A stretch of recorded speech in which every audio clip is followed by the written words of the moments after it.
Hello, everybody, and welcome back to the thrilling conclusion of Higurashi When They Cry, Chapter 2. It has been an emotional roller coaster through all 11 of these chapters. We've learned a lot about Hinamizawa. We have learned a lot about the people of Hinamizawa. And things are just at a fever pitch, so I'm not even going to make you guys wait for me to drivel on about this intro. We are jumping right in because I want to get to it just as badly as all of you do. So let's go. Keiichi? Just leave him alone. His friends went missing. It must be really hard for him. Normally, my dad never shows me any consideration. But this time he did. Shouldn't Keiichi stay home from school for a while, too? I think it would be safer not to go until the police do something about this. Maybe. Compared to what could happen, taking a few days off wouldn't be a bad idea. Anyway, how is it logical not to close school during such a dangerous situation? What do those teachers think our children are? Mom and Dad were getting pretty riled up. But at this point, I couldn't care less. Besides, that wasn't the only thing I couldn't care less about. The breakfast table, the food in front of me, the time and date, myself. I really had no interest in anything. This feeling, it was like a dead fog in my mind. It felt like getting dizzy after taking strong medication. Keiichi, how are your studies going? You've gotten further than the other kids, haven't you? If you have, then you can take a few days off, all right? I didn't even feel like answering. Today was Thursday. Only 4 days had passed since the Watanagashi festival. Such a short time. And yet, now things were completely different. Itchy head. Everything had changed. The tranquil village, bright and clear as if it were an Indian summer, had undergone a total reversal. People were made to disappear every night, and we couldn't even relax when walking out in broad daylight. The village had become a world of fear. I had no right to curse this outcome. After all, the one responsible for everything was me. That night, I couldn't resist my honestly tiny, little, and incredibly stupid curiosity, and broke the taboo. This isn't somewhere we should be going in, is it? Let's not. It's a crime to force your way into a locked building, even if you don't steal anything. Shion, now that you know they weren't having some secret rendezvous, you've had enough, right? I don't want to do something like this. What if Rika-chan's dance ends while we're messing around in here? I prattled on as I took the lock from Tomitake-san's hands and put it back on the door. I'll forget everything I saw here, so come on. Let's go. Takano-san was fretting, but I pushed her away. Tomitake-san grinned painfully. Shion's shoulders drooped as if to call me an idiot. Even so, I didn't care. I pushed everyone farther and farther away. Rika-chan's dance was still going on. Then, at last, her dance was brought to a close with a roaring applause. I, too, until my hands turned red, I clapped, and I clapped.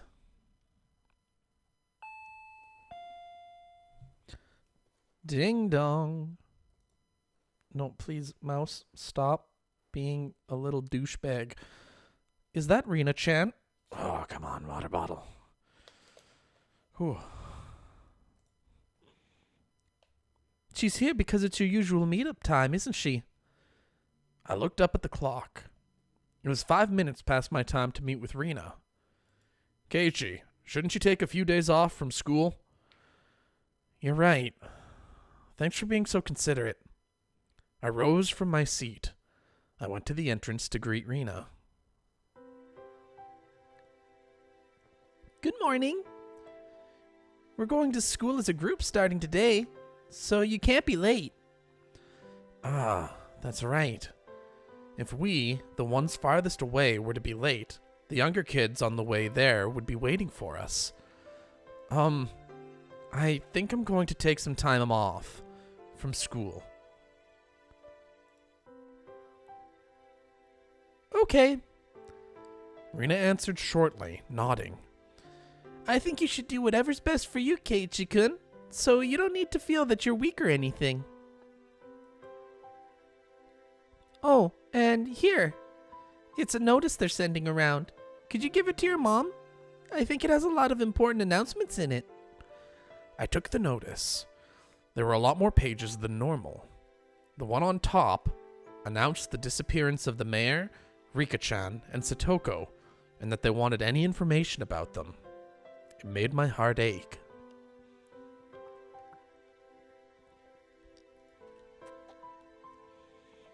The police are looking as best they can, too. They'll find them for sure. Just be patient, okay? Rina said, smiling in an attempt to give me courage. Rather than that, though, her smile looked like it was because she herself wanted to believe they were safe. Rina, you're not going to question me? Nope. Rina, you know, don't you? About that night, Do you mean when you snuck into the ritual storehouse? I was speechless for a moment, but then I bit my lip, made up my mind, and nodded a little. So it's all out in the open. Really, I shouldn't do bad things like that. Mi-chan was really mad. So she was upset. I suppose she would have been. I don't think she was as angry about you sneaking in there, though, as much as about you hiding it from her. Maybe, Keiichi-kun, maybe you should have told her yourself and apologized. I should have told her myself and apologized. That troubled me. Just 1 week ago, I did something that I myself should have apologized to Mion for. I'd hurt her badly. However, I hadn't realized that at all. Plus, with all the confusion that Shion's disappearance had brought, I still hadn't been able to talk to Mion about it. Rina, you're right. I never realize anything until you tell me. Keiichi-kun, hypothetically, if you had admitted you'd done something wrong right away and apologized to Mi-chan, I wonder if Rika-chan and Satoko-chan wouldn't have had to disappear. Don't do that. I couldn't answer right away. I couldn't admit to that. Wasn't Rina telling me right now, though, that I should have admitted to my crime sooner? If I had done that and apologized, would things not have gone in such a horrible direction? Rina's eyes were filled with kindness, but they weren't naive enough to forgive me for keeping silent, and they stared fixedly into my own. Yeah, you're right. If I had admitted my crime sooner, then Rika-chan and Satoko wouldn't have had to die or disappear. Smack! The palm of Rina's hand slapped me in the cheek. I stood there unmoving, my head still tilted in the direction I'd been hit. It didn't hurt at all. I don't think that anyone has scolded you, Keiichi-kun, so I'll scold you in their place, okay? I pressed a hand to my cheek, now warm with embarrassment, and quietly stared down at Rina's feet. Going somewhere you're not allowed to go was a very bad thing to do. Do you understand that? Uh-huh. Answer me with a yes, Keiichi-kun. Yes. Also, what's even worse, you didn't admit to having done something so bad. You should never do anything bad in the first place, but not admitting to it or apologizing for it is much, much worse. Yes, I was wrong. For a few moments, Rena stared at me silently and intently, as if gauging my remorse. Then, finally, the tension in her face softened, and she smiled. Okay then, it's about time. I should be going. All right. Be sure to give the notice to your mom, okay? Also, warn her not to go out to pass it on after it gets dark. I bent down to pick up the notice, which I'd dropped when she slapped me. The pages had come out of the clasp and were now making a mess on the floor. I gathered them up one by one. My hand stopped at a single, more lighthearted page, with peaceful sentences dancing on it.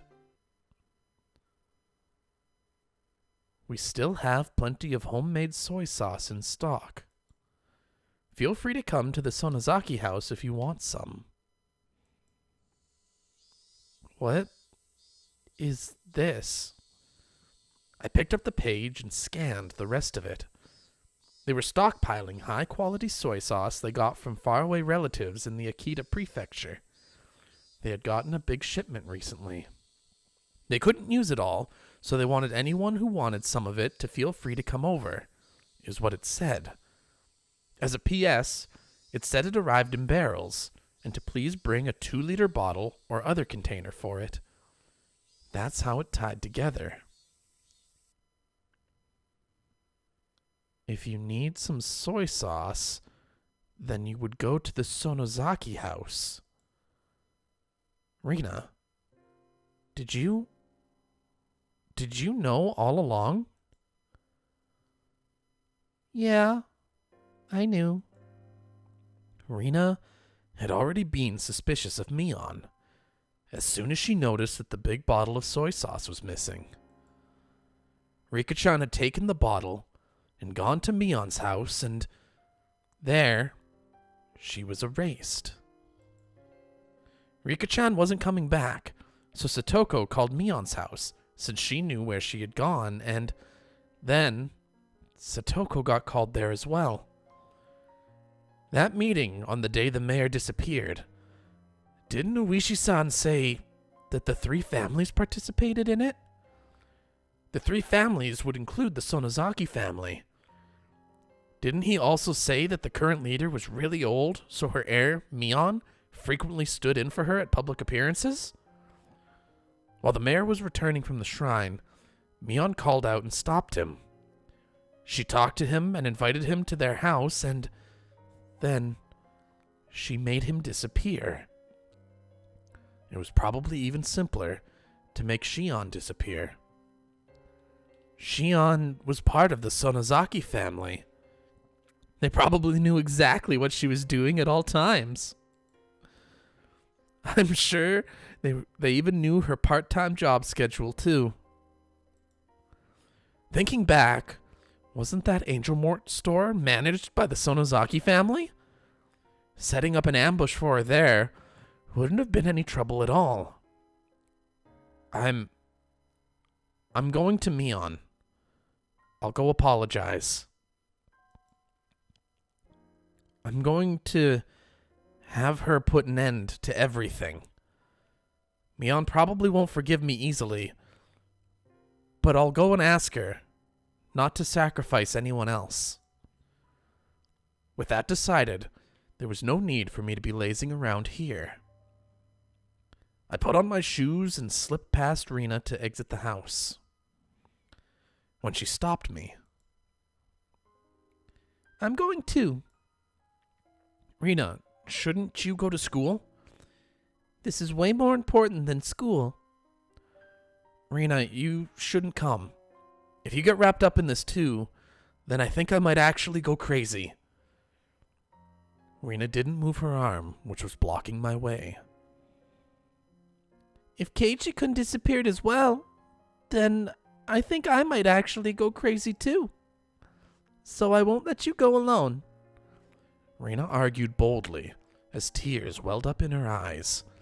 I saw them, and I knew the strength of her resolve. All right, let's go. Thank you, Rena. Rina nodded slightly, but firmly, and let down the arm blocking me. Let's go. To Mion's house. I'll apologize for the crimes I've committed, then we'll put an end to these twisted days. After that, I'll pray that once more we can return to those fun, lively days. With Rina following me, I left the house. In front of the house, there was a car waiting. It was Oishi-san. Hey, good morning, my Bara-san. To you too, Ryugo-san. Together so early in the morning, you make me jealous. What a truly praiseworthy man he was, if he had been lying in wait so early in the morning just to pressure me into talking.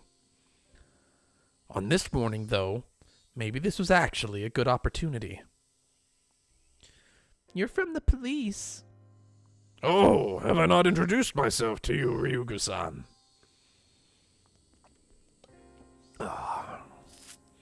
Please excuse my rudeness. My name is Oishi from the Okinomiya Police Department. Pleased to meet you. Are we telling Oishi-san? Yeah.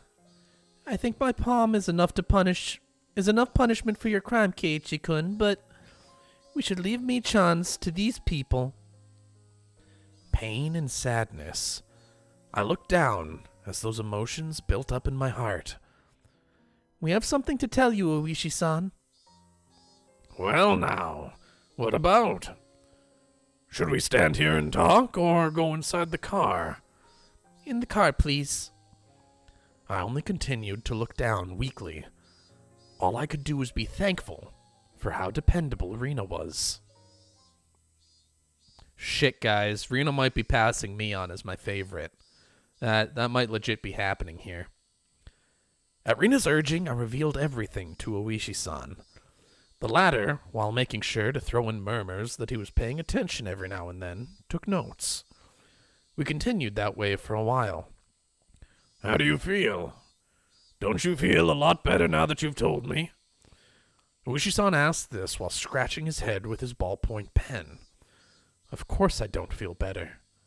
The price that had been paid up until now for me not owing up to my crimes had been so immense. But as long as that payment wasn't returned, the load on my chest could never be removed. His radio started to emit static. Bzz, this is Kumagai. Oishi-san, over. Yes, hello. This is Oishi. We got news a few minutes ago that she's been absent from school. No movement at the Sonozaki house. Our target is still on the premises. Yes, good. Keep a close watch out. Roger that. The relief for 3 and 7 just arrived, and they returned to base. Also, it looks like the division chief is looking for you, Oishi-san. He keeps bugging me, too, to tell him as soon as I get in touch with you. What do you want me to do? If you're hard-pressed for an answer, tell him you're actually under orders not to wake me from my morning nap. Got it. Bzzz. The radio grew silent. Sorry about that. It was about work. He just said there was no movement at the Sonozaki house, didn't he? Oh my, did it sound like that to you? This won't do. Please keep that a secret, all right? I don't have permission from the division chief to be making private inquiries like this. Oishi-san had suspected Mion for a long time. Nor for questioning witnesses or for searching houses. We don't have permission for anything, really. The Sonozaki House's defenses said to protect the family members are also in full working condition. Without a warrant, we can't do anything about anything, unless the crime happens right in front of us. Oishi-san, could you be... Rina's tone of voice alone was enough to make her spite clear as she stared at Oishi-san. You can't set foot in the Sonozaki house. Were you trying to get Keiichi-kun to go in there instead? Rina, that's... What do you mean? This person, Just as I thought. He plays really dirty. Stop! You're hurting my reputation. That said, I'm all ears to your explanation, okay? Uishi-san lit a cigarette and responded to Rina, wearing an expression implying he was calm and willing to let her comments slide. You can't get a warrant, but you always had your eyes on Michan because you thought she was suspicious. Yes? You plotted to incite Keiichi-kun and have him go to the Sonozaki house. Then, if something were to happen to him, you would have used that as an excuse to go in. Isn't that right? I only understood about half of what Rina was saying. I knew, however, that Uishi-san had been trying to use me. Even if Keiichi-kun got hurt as a result. Have you no shame? Is this how the police do things? My. It seems we have an incredible detective on our hands. Oh my. Would you be interested in taking our exam? I'd gladly write a recommendation letter to get you into the detective division. You're despicable. Rina spoke quietly, her words dripping with hostility. I've been insulted in all kinds of ways in my life, but one or two words from a young girl is always the roughest for me. Even so, I suppose I should thank you for not arresting Michan yet. Don't mention it. Uishi-san seemed to be enjoying his exchange with Rina. The things this man thought were like a swamp. I could barely see past the surface.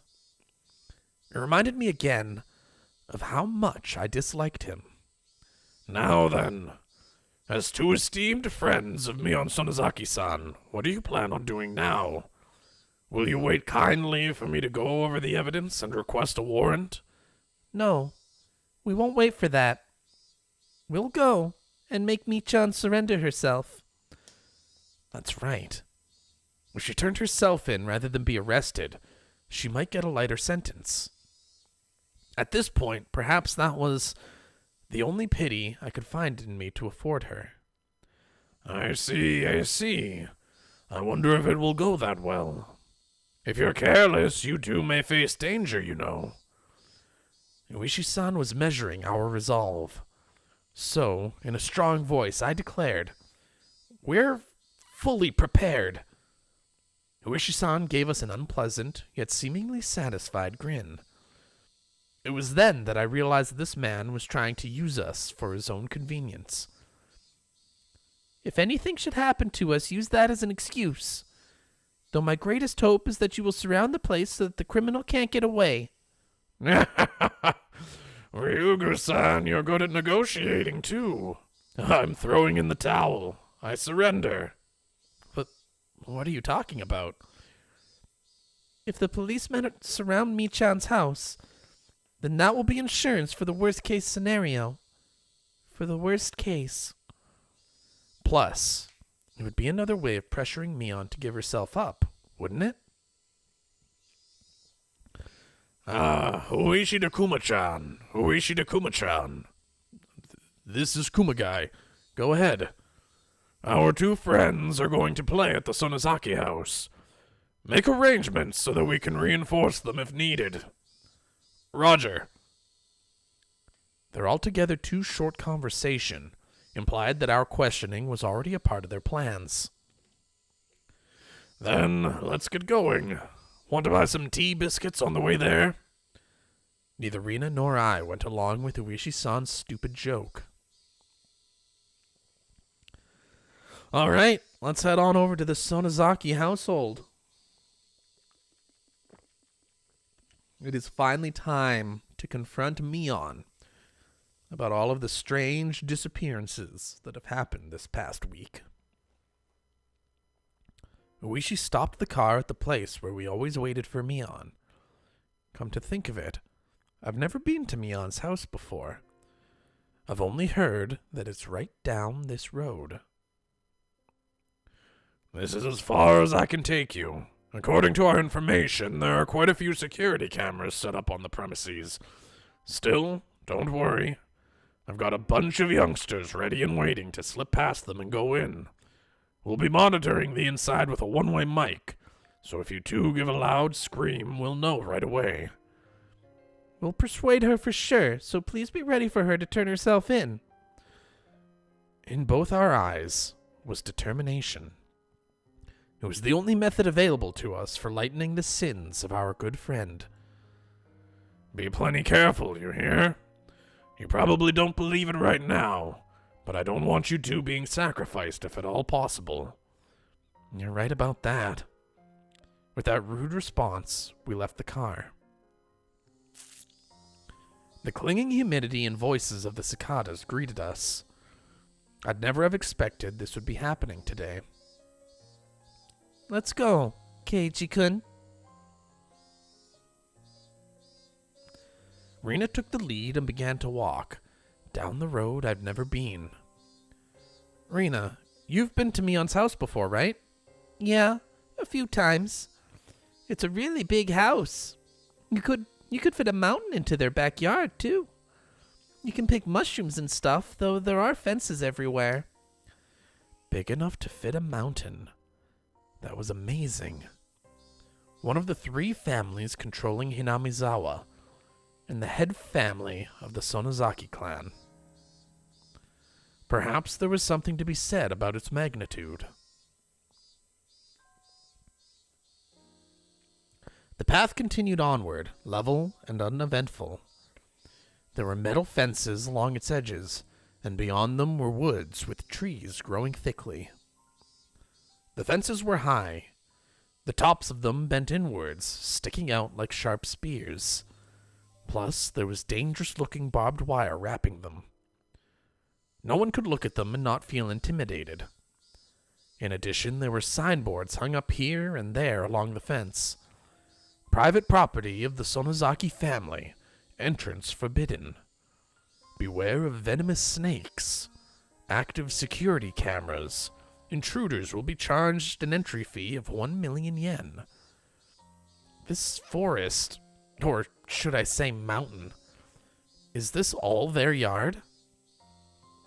It's more like their domain. As you can see, it's private property, but nobody maintains it. The forest isn't really the kind that you can go hiking in. She could say that again. It really did feel like a neglected savage woodland. It was dark and damp, and certainly not a forest that made you want to go for a nice walk. Maybe that's just what happens when a landowner has too much land. Like Oishi-san said, there were security cameras hung up all over the place. Although they had been weathered by wind and rain, casting doubt as to whether they were even functional. I wonder if Mion is watching us as we come to her. I don't think she is. The only people living in Michan's house are generally her and her grandma. That's after all. There's nobody to watch the cameras. What a useless security system. Well, Michan's father seems like a pretty tough person to get along with. So whenever everyone in the family is getting together, the cameras are apparently working properly. That's right. Mion's father. He was a big-shot Yakuza, wasn't he? Rina smoothly danced around the answer as she explained. At last, a huge gate as big as I'd imagined appeared. Was she living by herself with her grandmother in a house with such a grand gateway? I wonder if she's here. Beep! The old buzzer made a dull sound. Was it cut off in the middle and not getting to the house? We waited long enough without a response for me to start thinking like that. However, we finally heard footsteps walking through gravel on the other side of the gate. I nervously balled my hands, my palms now sweating, into fists. There was the clang of a bolt being released, and the gate opened slightly. The person peeking out of the gap was none other than Mion. Well, this is unusual. Aren't you two going to school? Mion didn't seem all that surprised at visitors arriving in the morning, which wasn't a normal time. In fact, she almost seemed relaxed, as if she knew we were coming beforehand. We stayed home today. Ki-chan is one thing, but you two, Rina? You two are such troublemakers. Mion smiled lightly, in the way that the Mion we knew always did.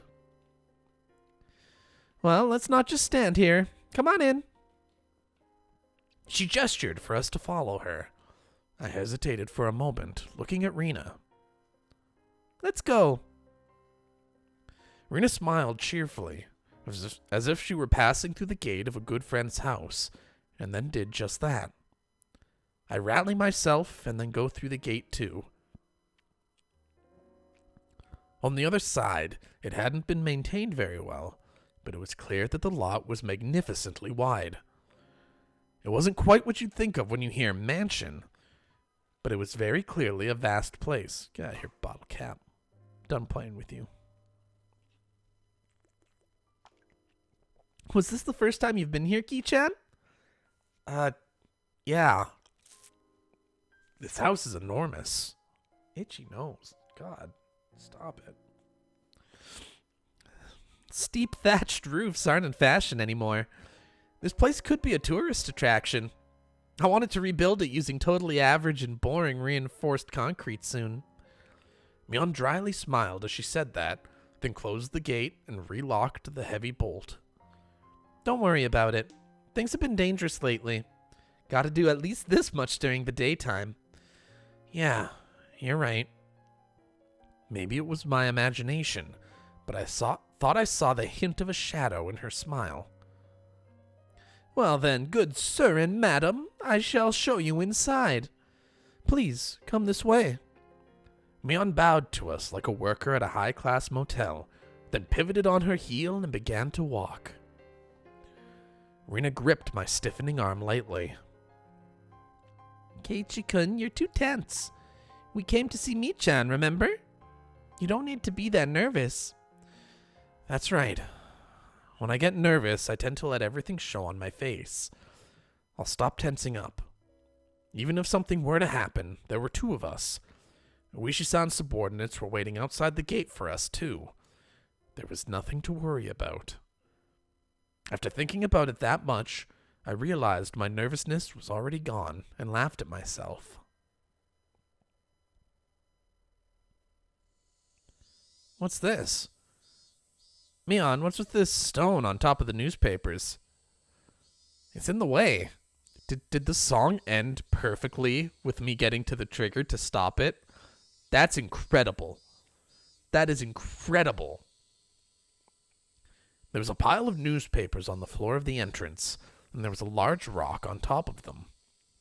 I didn't understand why something like that was here. Rina noticed me looking at it questioningly and giggled. Rina, do you know? What is this? Some kind of good luck charm? If you don't really know, then feel free to move it out of the way and put your shoes there. Keiichi-kun, there's a nest of swallows right above that stone. Huh? Oh, you're right. This house is for the people, but swallows still come in without permission and make nests.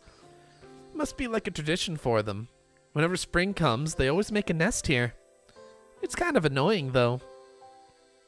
In other words, it's a sign to not take your shoes off here, because swallow poop could end up in them. I couldn't help but laugh at the silly contrivance. My laughter naturally spread to the other two. A really long time ago, the Sonozaki family apparently cultivated silkworms. Our ancestors would get all worked up over exterminating the swallows. When you think of it that way, maybe this is our just desserts. Anyway, come on in. The inside of the house wasn't very bright at all. It was dimly lit, in fact, but mysteriously, I could still feel an elegance to the place. Mion seemed to want a more modern building, but traditional houses like this aren't bad either. You're kidding, right?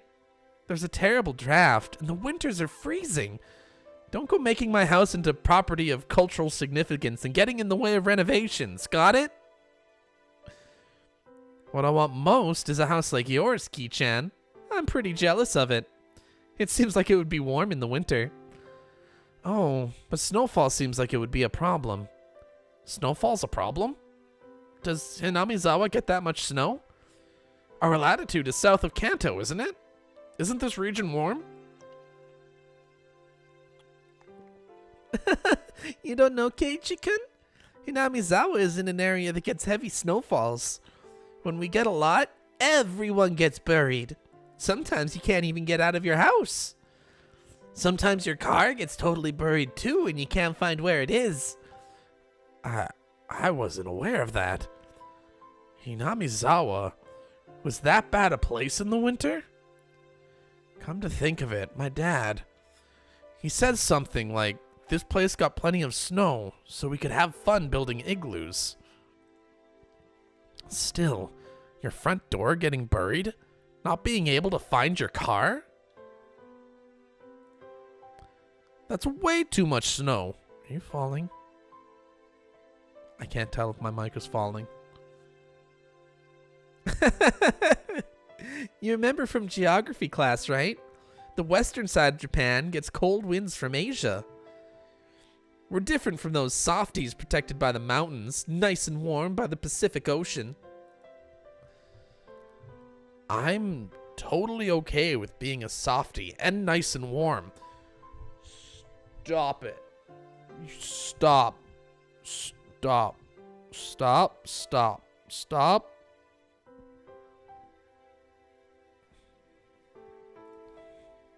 I hate the cold. We'll have to have a training camp to get Ki-chan used to the cold this winter then. No way. No way. There's no way that's happening. I hate the cold and I hate training camps too. And I hate them even more put together. Mion laughed more uproariously than she ever had, then told us she'd bring out some tea and left her seat for the moment.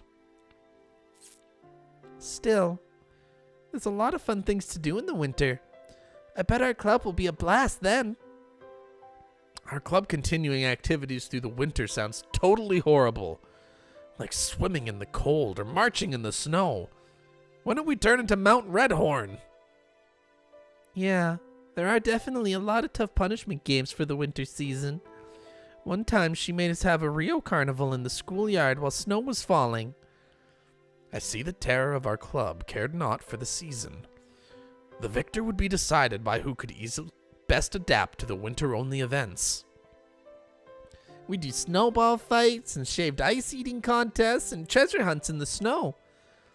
Wait, why is everything outside?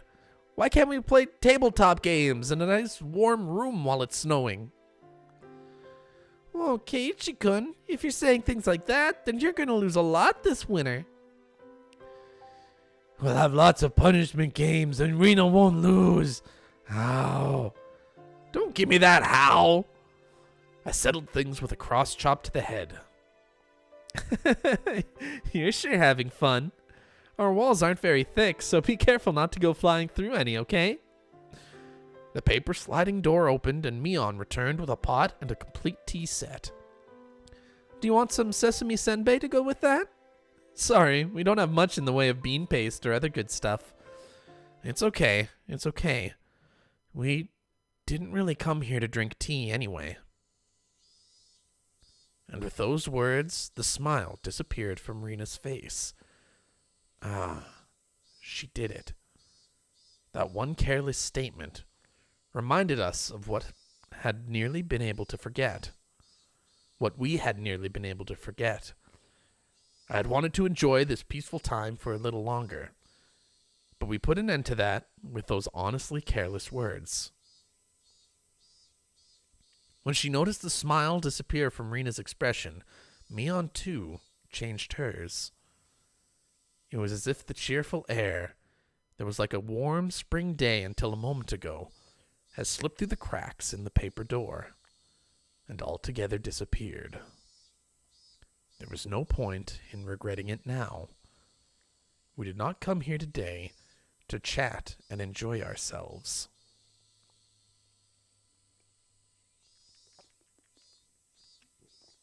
Mion silently poured the tea.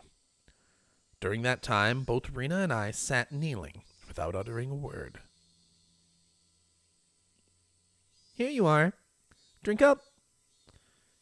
We couldn't even mutter a word of acknowledgement at those natural words of courtesy. There's no poison in it or anything. Do you distrust me that much? That's upsetting. Mion gave a bitter smile at that and let her shoulders droop.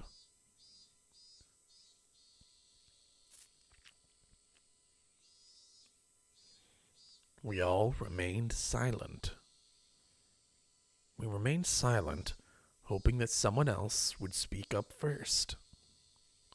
That was, however, the one thing we didn't want to do, and so we sat for a long time. At last, Mion smiled scornfully and opened her mouth to speak. Hey now, Ki-chan, Rena. You're the guests. Didn't you come here for something? If you don't speak up first, this old man won't know what to do. Rena and I exchanged glances, and we both resigned ourselves. Rena opened her mouth to speak first, so I stopped her. Keiichi-kun? It's okay. I needed to come here. Let me talk first. Okay, I understand. What would Ki-chan have to tell me? Please give me your daughter's hand in marriage, maybe? Can't do that. My little Rena and Ki-chan aren't meant for each other. Go wash your face with miso soup and try again later. Afterwards, I thought her mean remarks were Mion's own way of showing consideration. Mion had said those mean things in a totally normal voice, and it drained the tension from my shoulders. Mion, first, I have something to apologize for. You do? What for? Mion pretended that she didn't know what I was talking about, but I'd clearly gotten my point across. Well, on the night of the Watanagashi, the ritual storehouse behind the shrine, I went in there. I could see Mion's expression immediately become harder. I knew it was somewhere I wasn't supposed to go, but it was just supposed to be a little bit of exploration. We didn't mean anything by it. Even so, I still shouldn't have done it. So I apologize. I'm sorry. To display my deepest sincerity, I pressed my forehead to the table. I'd meant it as my way of prostrating myself. I figured it wouldn't feel sincere enough if I raised my head right away, so I left it there on the table for a while. Mion didn't say anything. With my face down, I couldn't tell what sort of expression Mion had. Only the voices of the cicadas filled the room. Mixed with them, I could hear the sound of the clock ticking. That was all. When I started to struggle to breathe from having my head down for so long, Mion told me to stop. You got me there. I didn't expect you to pitch it to me straight. You've got me on the ropes. I looked up to see that Mion's face was calm, but she was smiling faintly. If you understand that even though it was only a casual exploration for you, Ki-chan, that there are a lot of people who think it's no laughing matter, then it's okay. There's an old saying, when in Rome, do as the Romans do. It's been days since then. It may be too late, but I apologize.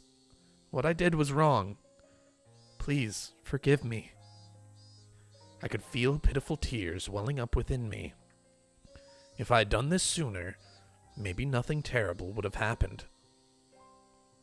It's okay. If you know what you did was bad, then that's enough, right? Mion spoke like it was someone else's problem, and I wasn't happy about it. Mi-chan, Keiichi-kun is apologizing seriously. I think maybe you should respond seriously as well. I am being serious, though. Do I not look serious to you, Rena? You don't. Rena was giving her tit for tat, and so the room's atmosphere quickly began to grow sharper. She was right. Even though I came here to speak from the heart like this, it's felt like she hasn't been taking this seriously. Obviously, Rena isn't fond of that. Keiichi-kun, you can get up now. Let's tell her everything. That looks like what Mi-chan wants too. I had known it would turn out like this from the beginning. Hadn't I come here prepared for that? I mustered my willpower and bit my lip. Mion, you called Rika-chan and Satoko the day before last, right? I don't remember doing so. If you have a reason to think so, could you let me hear it? It was evening, before dinner time. Rika-chan should have come here, bringing a big bottle of soy sauce, to have you share some with her. Mion was trying to keep from showing any reaction, but I didn't miss her eyelid twitching just a little bit. Why do you think that? It's not hard to understand. Mi-chan, you saw it too, didn't you? Rika-chan's room. Mion put a finger to her forehead and acted like she was thinking. There was chilled tofu, but no soy sauce. Plus, the big bottle of soy sauce that should have been under the sink was nowhere to be found. What? Is that why you would have come here? Is that why she would have come here? Mion, drop the act. You wrote it yourself on the notice, didn't you? That you'd share your soy sauce? Mion scratched her head. I heard her ever so faintly click her tongue. It was as though we found out she'd purposely given too little change to a servant. That's all I could feel from her. Then, Mi-chan, Rika-chan, you hid her. Rena hesitated for a moment. I couldn't tell that she didn't want to use the word erased, and that she was struggling to find another word. I could tell, pardon me.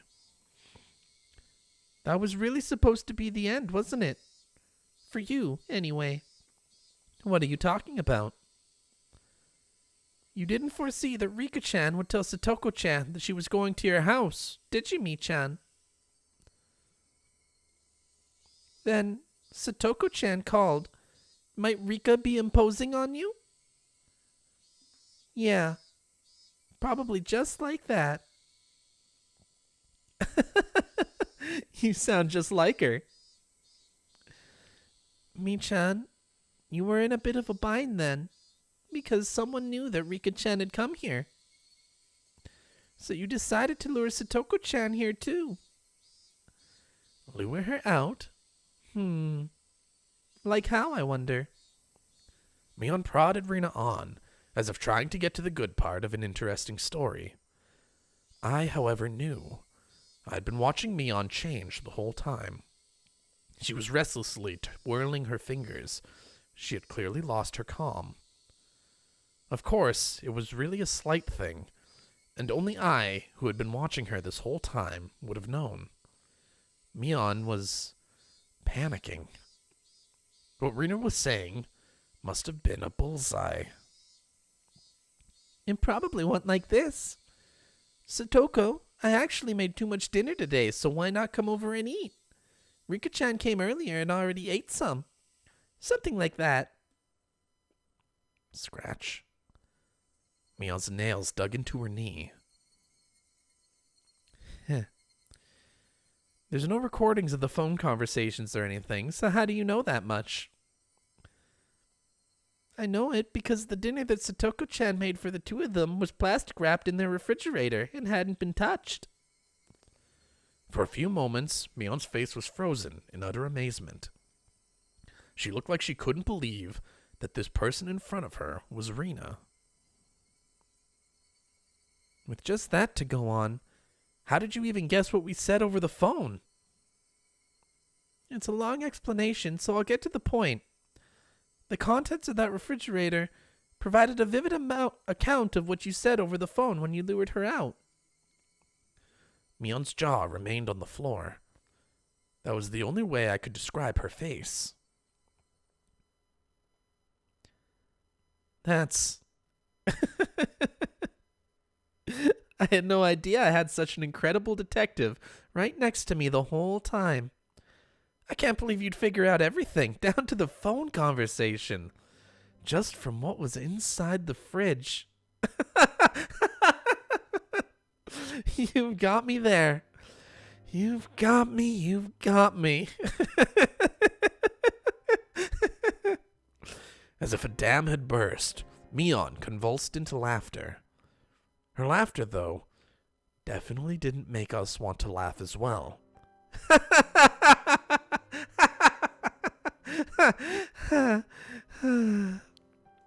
Mion grew tired of her dumb laughter, heaved a big sigh, and scratched her head. It almost seemed like Mion had lost a detective punishment game for the club or something, and her punishment had been decided. Oh, how fun that would have been if it were true.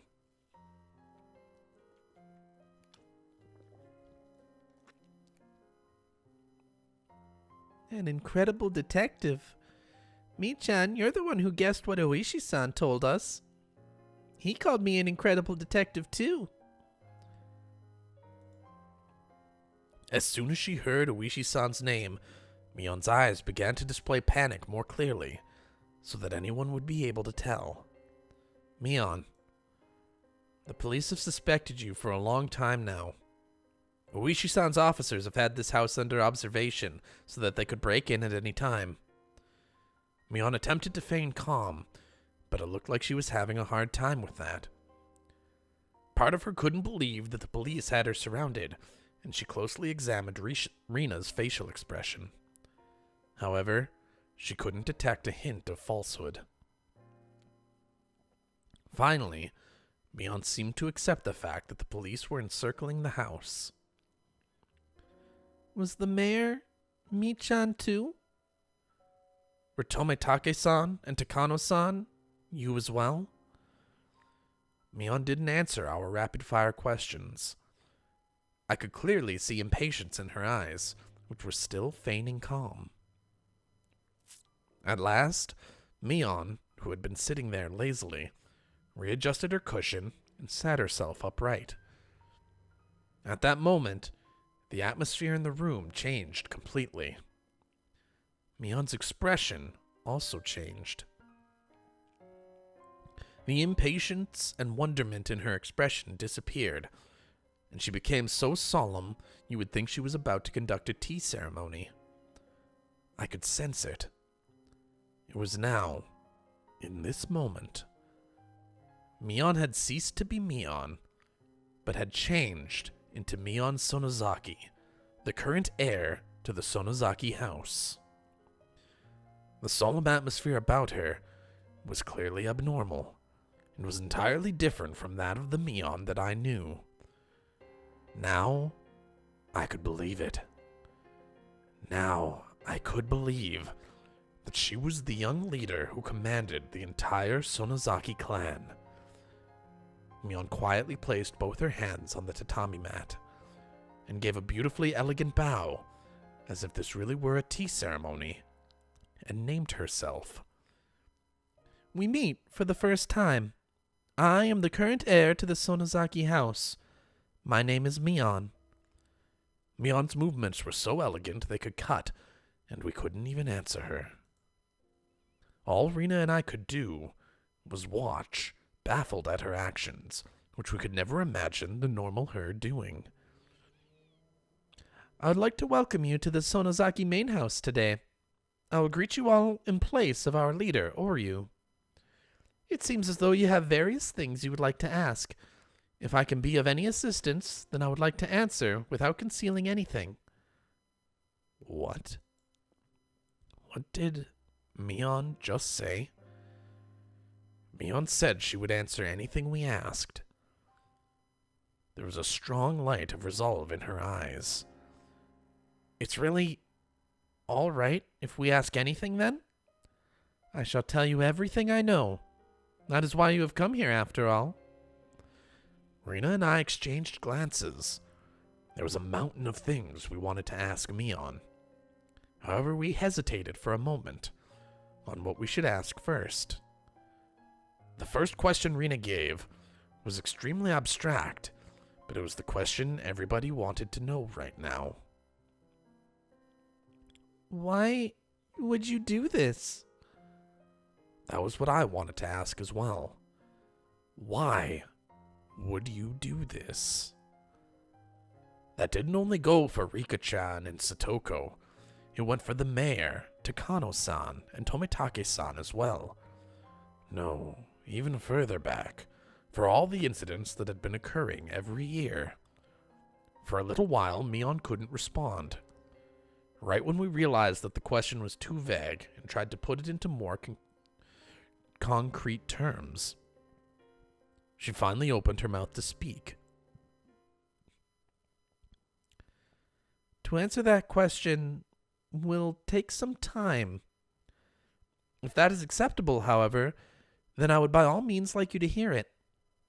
She spoke clearly. She spoke with a clarity that a grandmother might use when telling a story from a long time ago.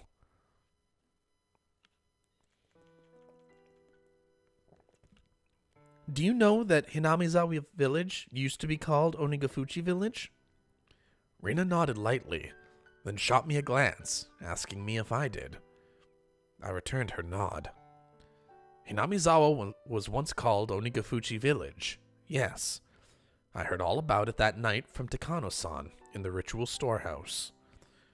They firmly believed that demon blood ran through their veins and cut off all contact with the outside world. They were worshipped by those in the village at the foot of the mountains and treated like transcendents, those capable of magic. That's right. Our ancestors in Onigafuchi Village were proud transcendents descended from the demons. Those in the villages at the foot of the mountains worshipped and honored them. Nevertheless, that all decayed with the end of the Tokugawa era. The black ships arrived. The era of the samurai ended. The era of national isolation ended. And the tradition of worshipping Onigafuchi Village quickly disappeared. Those things that linger from the past were all to be detested. That was the kind of era it became. The Meiji era began, and the name of Onigafuchi Village, with its long history, was forcibly changed to Hinamizawa Village. I have heard the Meiji government strongly wished to erase the old customs. The abolition of feudal domains and the establishment of prefectures. An era had begun, seeing Japan sprinting up the stairs that were beyond their means to try and reach the same level of the rest of the world.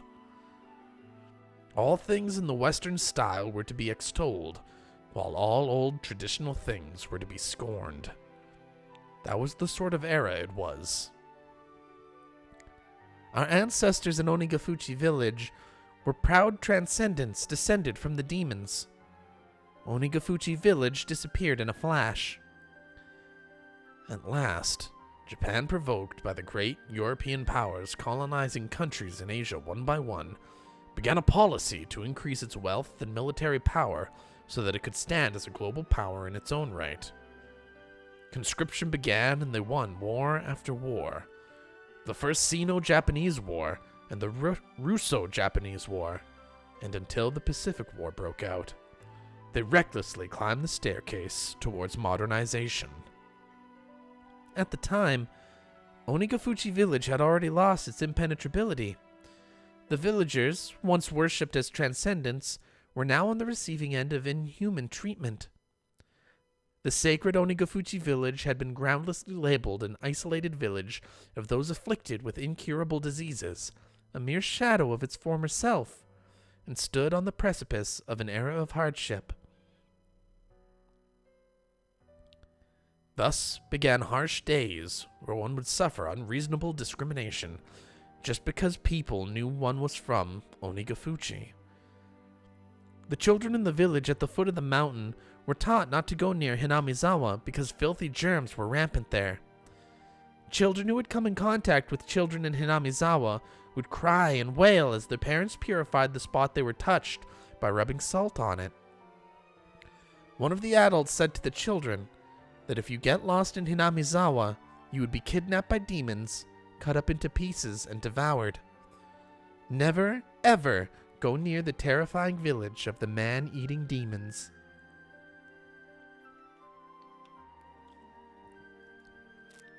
That's what he taught them. Another said that during a famine long ago, the people of Hinamizawa gathered up all the corpses they discarded into the dry riverbeds, then cooked and ate them in order to survive. Groundless stories, but said in such seriousness. Baseless slander added to baseless slander, making Onigafuchi village's historically accurate, thrilling history all the more believable. Perhaps the chain of undue discrimination was a manifestation of the people's anxieties towards the uncertain times. Of course, the story didn't end only with the perspective of children. If anyone found out you were from Onigafuchi, you would be turned down from any job you applied for. People would even go back on engagements and marriage proposals. As for the marriages where one partner had lied about it, as soon as the truth got out, they were all made to divorce. It even caused trials. They would appeal that where one came from wasn't an important enough reason to divorce. They would, however, lose their case. Lying about one's birthplace apparently constitutes a heavy act of misrepresentation in marriage.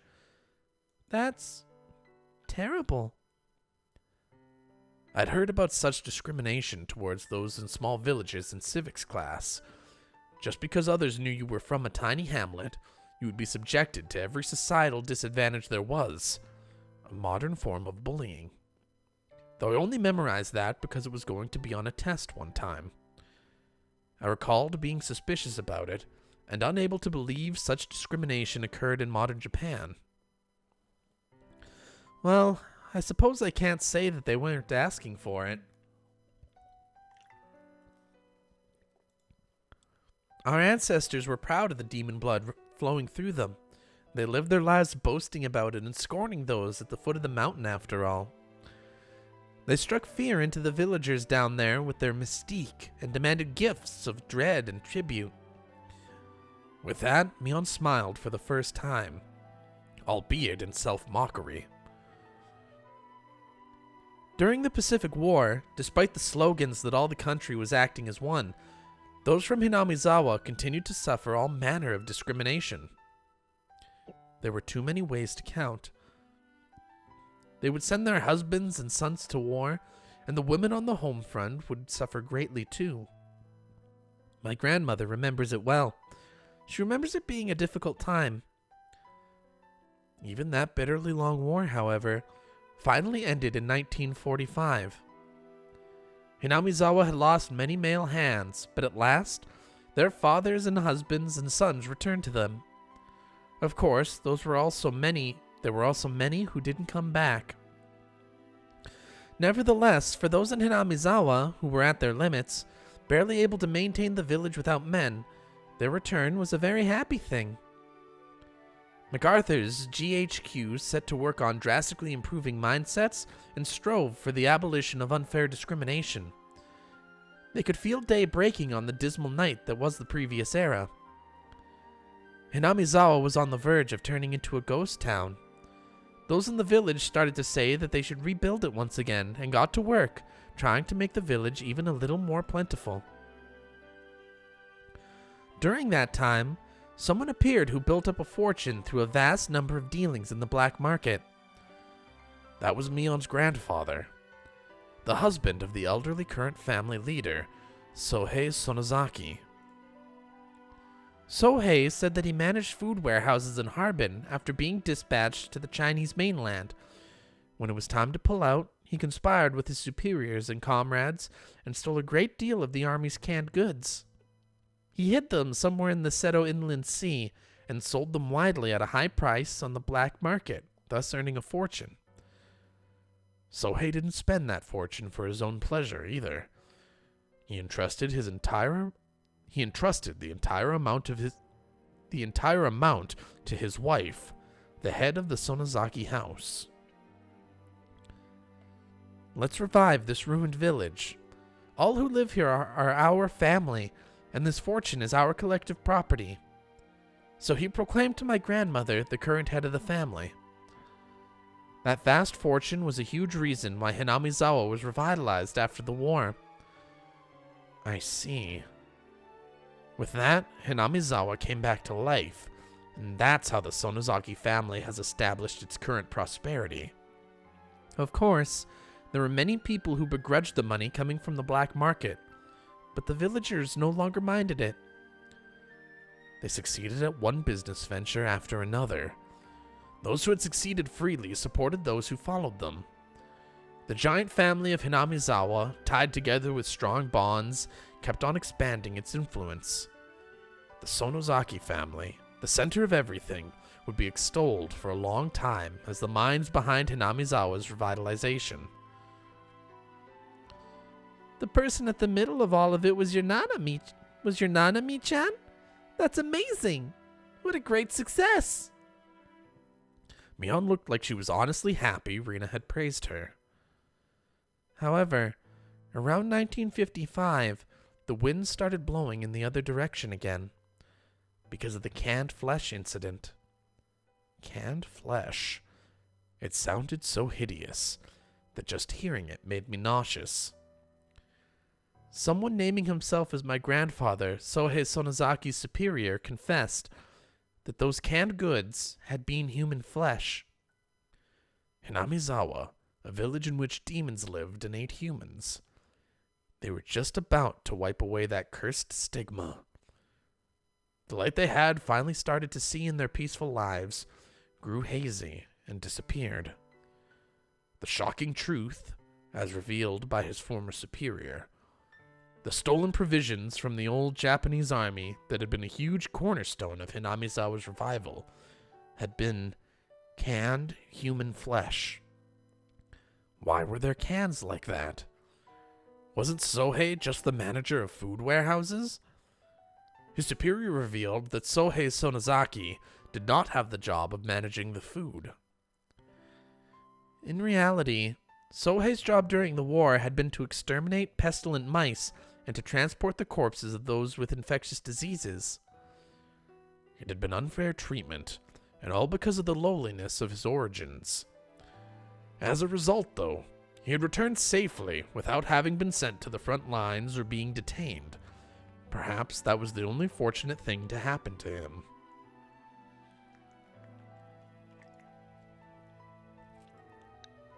Finally, Sohei was enlisted as an assistant at a military medical institution.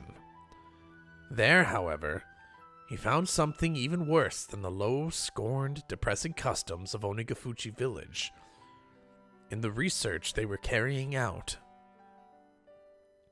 Couldn't that have been, well, the bacteriological core in the old Japanese army or whatever?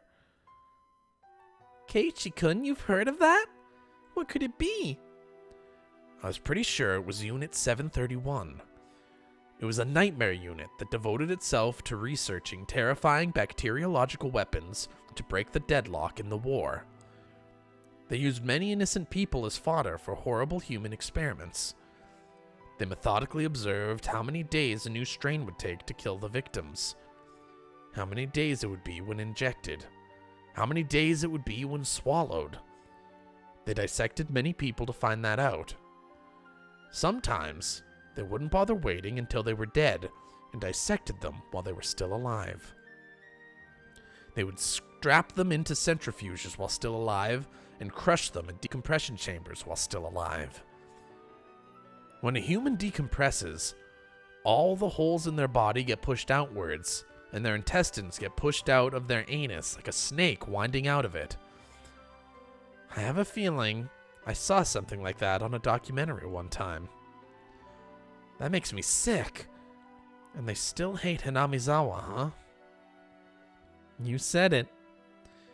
Mion agreed with me, giving me a faint, sad smile. It wasn't much in the way of communication, but for some reason, I was happy to have it right now. The unit Sohei was in did way kinder research than that. They were researching concrete methods of reducing the difficulty of delivering food on the battlefield. The military's designs at the start of the war completely fell apart, and a chronic food shortage broke out all over the battlefront. The food shortage led to malnutrition, and as their natural resistance is lowered, the soldiers fell to one disease after another. Spirit and morale lowered as well. They wouldn't be able to maintain their forces at this rate. Apparently, that's where the research started. Oh my god, stop it. At first, it was to find methods of delivering food to battlefields. It was very broad and included things from violent methods like stealing it from citizens to survival methods like how to cook unfamiliar insects and plant life. As they were working out the details, they kept staying off course and going out of control, until finally they knocked down a door called Taboo. What do you think the easiest source of protein on a battlefield is? Rena and I knew the answer without being told, so we didn't answer. That's right. They were researching ways to handle using humans as food. Fighting onwards, sometimes eating the flesh of enemies, and sometimes that of allies, became the ultimate service paid to their country.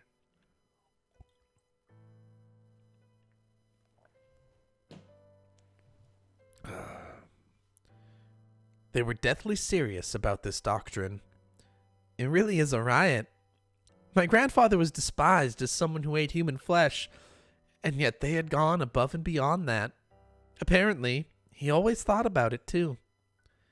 Even if he was a vulgar, man-eating demon, they were far more ugly demons than he. So no matter how much he was scorned, he wouldn't put up with it. At last, they had a handful of test prototypes. When the soldiers learned it was human flesh, however, the scientists couldn't make anyone eat it. So it was apparently sent to the front lines. The cans were labeled meat substitutes, and so that they wouldn't accidentally eat it themselves, they stamped the bottoms with a circle. The starved soldiers on the front lines apparently loved all the prototypes they were sent. Among them, those who cooked it in soy sauce, like it was sukiyaki, loved it the most. Come on, Mi-chan, stop. I'm getting sick to my stomach. Rena really was pale-faced, and she looked like she was having difficulty continuing to sit on her knees. Mion looked like she had more to say, but she sighed lightly and stopped there. Then, those canned goods your grandpa brought back. I don't know if it's true. Sohei denied it was human flesh up until the day he died. However, those who begrudged Hinamizawa's sudden revival called him a savage for making a fortune from selling human flesh, and the villagers began to be scorned again. They returned to a time where children would be jeered at and have rocks thrown at them. The stifling silence came back. What a seriously hopeless and sad story it was. They discriminated, were discriminated against, discriminated, and were discriminated against. Why must they attach worth and rank to it? Why can't they live without looking down on people? Why can't everyone enjoy life together? I didn't know. My grandmother, the family head, once told the children of the village this. If they throw a stone at one of you, then 2 of you must throw stones back. The children asked her, what if they threw stones at 2 of us? Of course, the answer was simple. If they throw stones at 2 of you, throw them back with 4. If they chase 8 of you with sticks, drive them off with 16. If they slander 30 of you, yell back with 60. Finally, the children asked, what if we're attacked by 1,000 people? Even that answer was simple. If 1,000 people attack you, then everyone in Hinamizawa will stand up against them. It was a manifesto to spur people into action. My grandmother rose up not only as the leader of the Sonozaki house, but as the mother of Hinamizawa. It was halfway through 1955. It was a time when riots over the treaty with the U.S. were rampant, a time of battle and action. The people of Hinamizawa joined together and fought, treating unfair discrimination towards one as a crime against them all. It didn't matter whether that one was a child or an adult. If they heard that a child had been told off, then everyone would crowd the house of the perpetrator, acting as a whole. If they heard an adult had been treated unfairly, men and women, young and old, would all band together and stand up against it. If you meddled with people from Hinamizawa, you would be in trouble. They probably figured that if they could make others think that, they'd win. Ki-chan, do you remember how many people came to help you when you got involved with those delinquents in town? I recalled how much of an impression it had left on me. That the people of Hinamizawa boldly came to my rescue, yet the people of Okinomiya averted their eyes so they wouldn't get involved. My grandmother fought, and my parents carried on the fight. At last, peace returned to Hinamizawa. Of course, that peace had been placed on a razor's edge. When you consider the previous 100 years of history, the tranquility now could only be called a chance interval, standing on uneven scales. Why? Could I really have an opinion on such a long and difficult history when I hadn't moved here more than a year ago? Yet, I said it anyway. Why can't everyone just live in peace? What happened to those old stories of Oyashiro-sama that I heard from Takano-san? Man and demon joined hands and lived together in harmony. Didn't Oyashiro-sama remain in this world to watch over that? It's a fairy tale. I mean, that even if those people and the demons were real, the Oyashiro-sama who mediated between them wasn't. Is that why Oyashiro-sama's curse happens? A cool gust of wind blows in from outside, fluttering Mion's long, beautifully clear hair. Mion kept her refreshing smile without answering, and didn't even change her expression. But even that became a silent answer. So that Hinamizawa village might once more be like Onigafuchi village, so that we may again be a sacred existence, worthy of worship. That was the earnest wish of our ancestors in Onigafuchi, and the mission of those who inherit the demon in the Sonozaki main family. Those who inherit the demon? For generations, the Sonozaki family has had a custom of including the character for demon in the leaders' names. If you write out my name on your hand, it should appear plain as day. I trace out the word Mion on the palm of my hand. Oh, she's right. The character for demon is in there. Not only in my name either. The demon is engraved on my body as well. When she said that, she quietly rose and began to lay her hand on her clothing. It's okay, Mi-chan. You don't need to show us, okay? Thank you. With just that exchange, I guessed what she meant. Most likely, somewhere on her body, there was a permanent seal, such as a tattoo or marking, that proved that she inherited the demon. Mion didn't sit back down. She smoothly opened the paper door onto the porch. A refreshing breeze began to cleanse the damp air filling the room. Mion quietly gazed out at the wide yard for quite a while. On her shoulders was something I could never imagine the normal Mion carrying. It was the heavy, truly heavy history of Hinamizawa. No, of Onigafuchi, weighing down on them.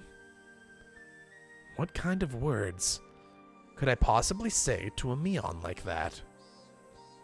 Rena wasn't saying anything to her either.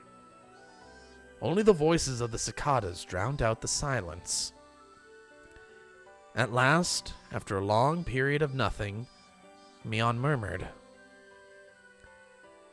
"The serial incidents happening over the past 5 years. I was directly related to some of them, and indirectly to others. Some were not the Sonozaki family, but were rather related to the others, the Kimiyoshi family and the Furude family. I think I was at the center of all of them." She said it all without turning around, with her back to us. At some point, her tone of voice had gone back to being the Mion we knew. "I have faith in what I've done, and don't feel any guilt. If I did, perhaps it would be that I will have to leave the stage before the heir is decided. If I am caught and tried in a court of law, then I suppose that's how it works nowadays.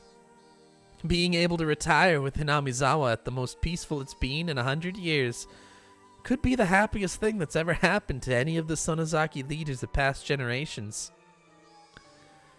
Mion leaned a shoulder against the paper door, then slid down it and flopped on the ground. It was an act of such resignation that just seeing it made me hurt inside. The numerous terrible crimes Mion had been a part of suddenly began to fade from my mind. "Hey, Mion." "I don't care what happens after this." "Can't you just try to struggle as much as you can? Try to run away?" As soon as I began to think that way, Rena's ringing voice filled the room. "But Rika-chan and Satoko-chan, you killed them, didn't you, Mi-chan?" The sharp points of her words stabbed into my chest despite not being directed at me. "I'm not saying that it's okay if you killed other people. Regardless, Mi-chan, you killed Rika-chan and Satoko-chan." Rena's words were more biting than any I had ever heard. Even now that we knew all the heavy history pressing down on Mion's shoulders, she had criticized her for killing our friends. "Just as I bear the duty of the Sonozaki family, Rika-chan bore the duty of the Furude family. That duty was to protect the ritual storehouse." My chest tightened. "I learned around last year that Rika-chan had said something about it. The bars on the storehouse door were too heavy for her, and she wanted to change them to a simpler lock and key. Even the priest before her had complained about it being heavy. He was very aware of how hard it was for Rika-chan. I will make sure to guard it, so I want to replace the lock with something lighter." I replied on the behalf of the Sonozaki family leader. Ever since the string of freak death incidents, there seem to be people who are insolent towards Oyashiro-sama, so you shouldn't replace the lock with a simpler one. That said, the leader of the Kimiyoshi family, Old Man Kimiyoshi, If it's that difficult for you, Rika-chan, then I think it's okay to replace the lock, he said. The very fact that it was locked with a key was an indication of it being somewhere you mustn't enter. There's nobody bad enough to break through it and go inside, he said. Even if we were alike as leaders, I couldn't find it in me to argue with Old Man Kimiyoshi since I owed him so much. In the end, we decided to change out the lock of the storehouse and switched it to a really cheap and light padlock. Old man, is this really all right? Nana says that if possible, we should keep the lock the same. It'll be all right. You're quite the worrywart. If something happens, this old man will take all the responsibility. Do you promise? You mean that you will take responsibility as the leader of the Kimiyoshi family, right? You should be well aware of how sacred the things inside really are. It's okay. There aren't any bad cats in Hinamizawa who would open the lock and break in. Meow meow. Sobs escaped from my mouth. Something hot and wet dripped down in spades and fell onto the tatami mat. I had already heard of the thieves entering the ritual storehouse during the Watanagashi festival. There were 4 of them. We decided to act within the day. At the same time, we needed to demand that the ones who allowed the thieves to break in, Rika-chan of the Furude family and Old Man Kimiyoshi, take responsibility. My tears dripped and dropped,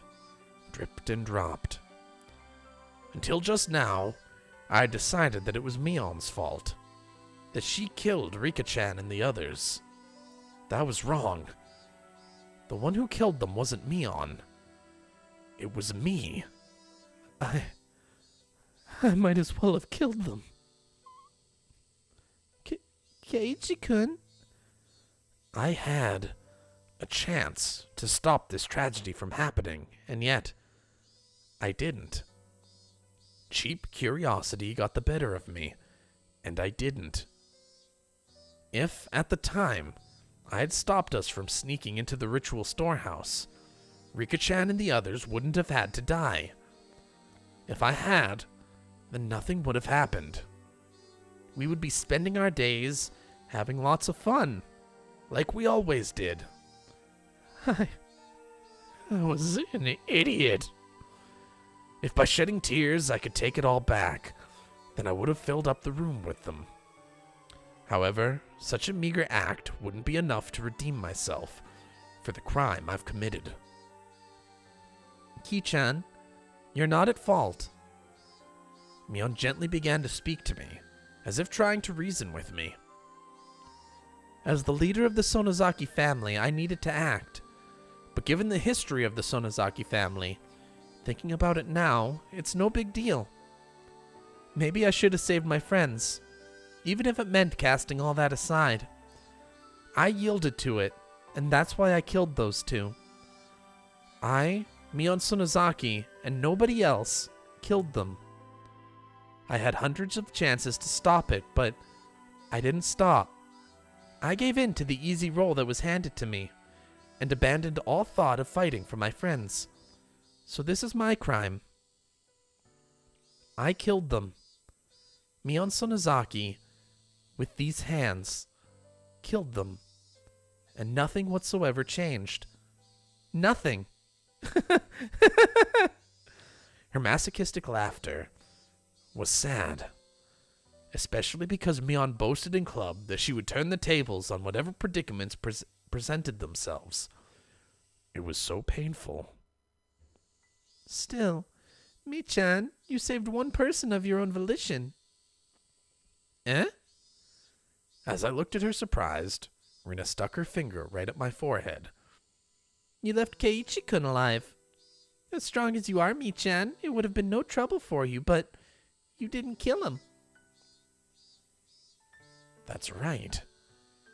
Mion was so cunning that nobody could stand up to her, even in our club. If she had seriously tried to kill me, I would have been dealt with on the very first night. So many people had been sacrificed, but I was always left out in the cold. When did I first realize it? Even though people were disappearing one after the other, for some reason, I had this vague belief that only I would be left alive. Why didn't I kill him? As a demon, I can't even begin to guess. Maybe Mion had some reason she didn't want to kill you. What is that supposed to mean? Shh. Mion put a finger to her lips to say that Rina didn't need to talk. Is Oishi waiting outside? Yes. Any way out? No. They said they have the place surrounded. It seemed like they called a lot of cars over the radio. I think they have your entire property surrounded. Mion fell silent. Rina's merciless words felt cruel. But they weren't meant to be. Maybe they were trying to lessen her good friend's pain, if only by a little. Maybe they were considerate, like she was trying to help. Please, turn yourself in. Mion didn't open her mouth, but she smiled, just a little. We'll go with you. We'll never leave a friend by herself. Crying children and Rena are the only things I can't beat. She rose, scratching her head. Her face had returned entirely to that of the usual Mion. I'm well aware of how serious my own crimes are. Even if they accept me turning myself in, I'll probably never be able to come back here. I couldn't say anything. The number of deaths Mion was involved in was just too large. So much so that maybe recommending that she turn herself in was, in a way, extremely cruel. So, I'd like you to hear one last selfish request. What is it? 30 minutes is fine. Just let me have some time alone with Ki-chan. Huh? My name suddenly came up, and it looked like I was the only one surprised about that. Keiichi-kun, is that okay with you? If you don't want to, then I won't make you.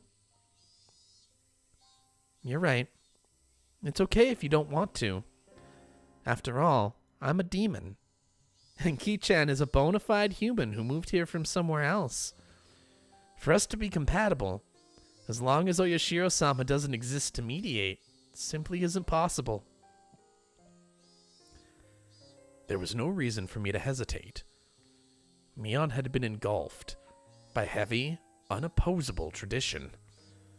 The one who had forced her to kill her friends with her own hands. That was me, and me alone. In fact, with me cornered, it would have been okay for her to blame me. However, Mion didn't say one word of blame. Far from it, I was guilty of the same crime, and she let me go. Amidst the fate she could not oppose, she saved me alone. I didn't know whether I should be thankful for that. Thinking upon it now, I didn't know how much easier it would be if I were to be granted the same punishment as Rika-chan and the others. The only thing I knew for sure was that I had an equal duty to bear, the sins that Mion shouldered. So, when it came to Mion's last request, there was no reason for me to hesitate. Sure. It's fine. Thank you. I'd like to thank you too, Keiichi-kun. Rina stood up. It looked like she would keep her promise with Mion and leave. It's fine, Rina. You can wait right here. I just want to go around the yard with Ki-chan. If you're bored, you can go to my room. You can read any manga you like. And if there are any volumes you like, you might as well take them. I don't want to. Mi-chan's books belong to Mi-chan. Rina couldn't bring them back home with her so freely. You're such a good kid, only at times like this. Mion took Rina's head and rubbed it violently like I always did. Okay, let's go, Ki-chan. I began to walk after Mion, who headed for the hallway, when Rina silently stopped me. Take care of Mi-chan. Yeah. Mi-chan really does believe she won't ever be able to come back. I didn't know much about laws, but with as many deaths as she'd been involved in, the chances of her escaping a heavy punishment seemed non-existent. Watch out that she doesn't do anything rash, okay? Mion might not surrender herself to justice, but instead choose to put an end to things herself. Rina had already thought that far ahead. Right. I won't let that happen. Rina rubbed at her tears, which had fallen without me noticing them. Okay, then go after her. I nodded and followed Mion, who had disappeared out the front door. I could clearly hear Rina sobbing from the other side of the paper door. Why was Mi-chan made a successor to demons? Maybe it just had to happen that way, but it's just so awful. Something hot burned down my cheeks. They were my tears. I fiercely wiped them away.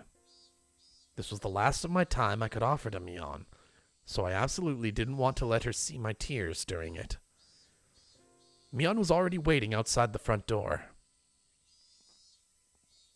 Oh, man.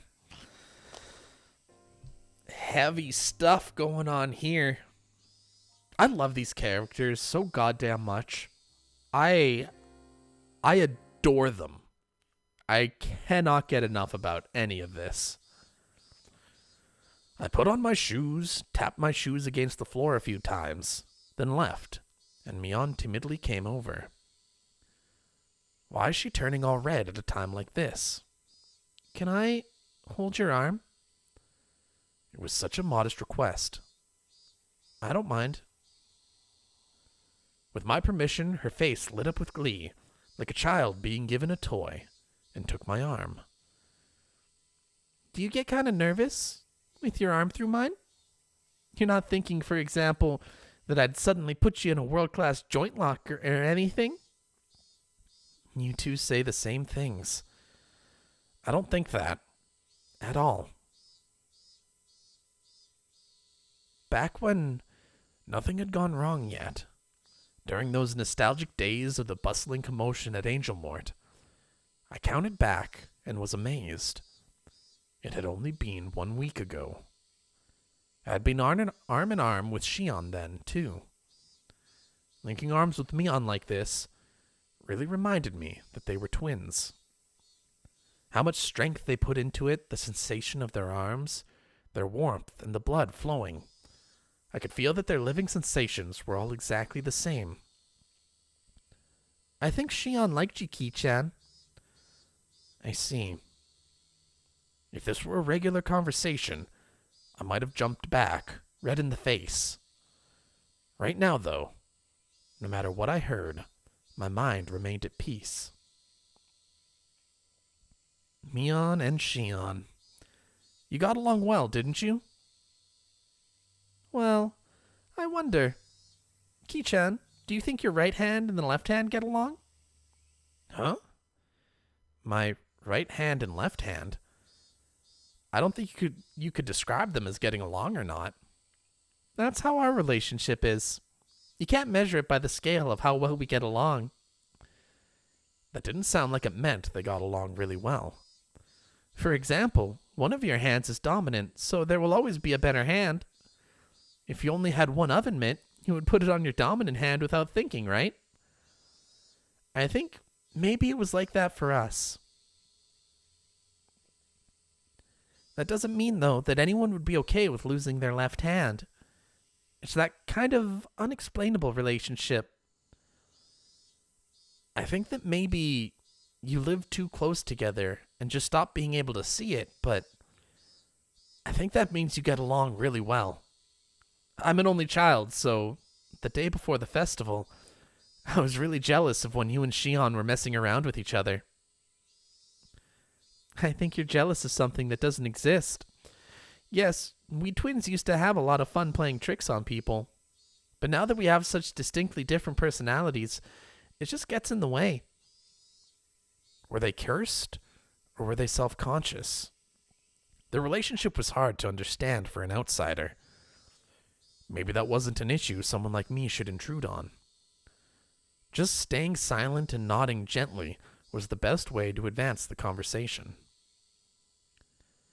Mion passed through the wide yard and invited me into the big, desolate forest we'd seen on the way in. Such a big forest was part of their property, so I couldn't help but feel small. It's huge. You must have had some great time playing in it as kids, huh? Mion seemed to be silently reminiscing. I couldn't look into her mind, but she was probably thinking back to those fun days when they played as sisters without any antagonism. Every time the wind blew, it caressed the treetops and the leaves, making a swishing, murmuring sound. Mion remained silent for a long time, thinking back on her younger sister, whom she had gotten rid of with her own hands. There was no need for me to get a word in. Just walking like this, arm in arm, was enough. Mion suddenly stopped and turned. Shion is still alive. Really? Mion took a hard look into my eyes, then nodded quietly. Yeah. I'd been thinking to give her the most horrible death of all, so I had her locked up. I never did think of a good way to do it, though. Mion sounded as though she hated Shion, but also, deep down, she didn't completely detest her. So I took my other hand and rustled Mion's hair with it. Mion didn't only save me, she saved Shion too. Mion may have become a demon and led many people to their deaths, but she fought against it and was able to save 2 people. As I petted Mion, she narrowed her eyes in an entranced smile and untangled her arm from mine. Then Mion quietly said, "Come with me. I want you to see all of my sins. Although, Ki-chan, it might be the worst thing you've ever seen." I could sense it. There I would probably find all the sacrifices up until now. Looking at them would mean accepting Rika-chan and Satoko's deaths, as well as accepting that my best friend had done it. It's already happened, and it's in the past. You can choose not to look, Ki-chan. If you don't want to, then wait here.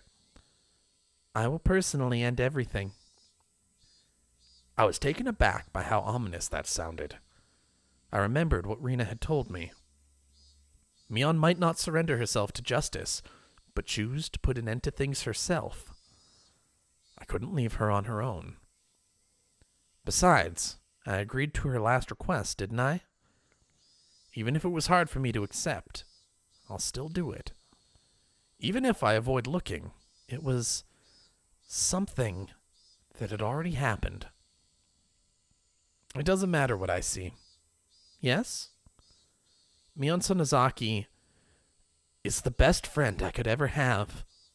That won't change. It never will. The treetops softly swayed in the wind. You and Rina both.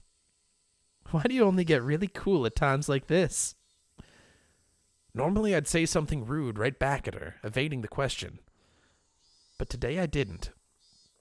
I just answered with a smile. At last, Mion started walking into the thick forest, into the deepest part. After following a thin path that looked like an animal trail for a while, we finally came across a steep incline with a tunnel that reminded me of a coal mine or bomb shelter. We were surrounded by shallow hills. It had been created in a spot not visible from the outside. There were many silhouettes of crows in the trees here and there. The abnormal odor I'd been smelling for a while was doubtlessly escaping from inside this place. If you want to turn back, now's your chance. I don't know what kind of person Mion Sonozaki is to you, but if you go inside, that Mion will probably... she won't change. I'll say it as many times as I need to. Mion Sonozaki is the best friend I could ever have. I clenched my fists. Inside there was probably a sight beyond anything I could imagine. If I let my guard down, I might end up vomiting. Even so, I'll endure it. I'll overcome this pain and this suffering. It will never change that Mion is my greatest friend. I am nothing more than a demon, so I don't understand human feelings anymore. I have a feeling, though, that I know why Mion fell in love with you. Don't say that like it's not related to you. You're Mion. You're not a demon. You're a human with human blood, and you're my friend. Mion made a gesture like she was wiping tears from her eyes, then placed a hand on the big door of the tunnel entrance. The lock on it was dauntingly strong-looking. It seemed to demand the appropriate resolution from whoever would enter, just like the ritual storehouse. When the double doors opened, a stifling, rotten air and a bunch of winged insects came rushing out. I remembered accidentally killing a hermit crab a long time ago by leaving its tank out on the porch, and how intense the odor it left was. If that was the smell of a corpse, then that's certainly what this smelled like. Inside it was pitch black, but Mion flicked a switch that turned on a light bulb, illuminating the interior. The path turned into a series of intricate wooden tunnels. We passed spaces that looked like they were for storage. We passed places that looked like someone had lived there. All this indicated that it had been used as a bomb shelter and stockpile during the war. It didn't give an impression of a dugout bomb shelter that had just been left there, though. There was a sense of dignity, as though this were a second Sonozaki house constructed underground. Despite being in pitch darkness below the ground, the voices of the cicadas were entering through an air hole somewhere, giving it a very mysterious feel. You saw what was in the ritual storehouse, right? The piles of torture instruments? All of them were created to uphold the strict religious laws of Onigafuchi village. They were tools used to kill those who broke the laws in terrible ways as a warning to others. That was a long time ago. Watanagashi, originally a ritual meant as a deterrent, was once overseen by the three families. But thanks to the Kimiyoshi and Furude families going into decline, and the way the times changed, actually carrying it out became difficult. I can imagine why. You'd never think people could be okay with drowning people in a swamp and killing them in modern Japan. That's why the Sonozaki family built this, a secret place, so that we could continue to conduct the rite of Watanagashi, even in modern times. Mion opened a large, strikingly different door, and inside was none other than a modern storehouse for ritual implements. There's quite a few, isn't there? Some of them were actually brought here from the original storehouse. All of the things there had been rusty and covered in dust, so they didn't seem that real. But the things in here were different. Every one of them had been well maintained and kept in a state that they could be used right away. Blades gleamed and spikes were sharpened. Also, perhaps as a precaution for the splatter of blood, the walls and ceiling were covered in the kind of tiling you would see in bathrooms, and there was even a drain set amidst a slight slope in the floor. There was also a coiled rubber hose along the walls attached to a faucet, perhaps for cleaning up the splattered blood. According to something a leader from a long time ago wrote, blood splatter has impact, despite the fact that it doesn't tax the sacrifice.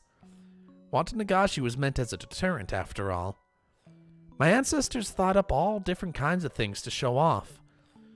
As she said that, Mion pointed deeper into the torture room, to a spot veiled in darkness.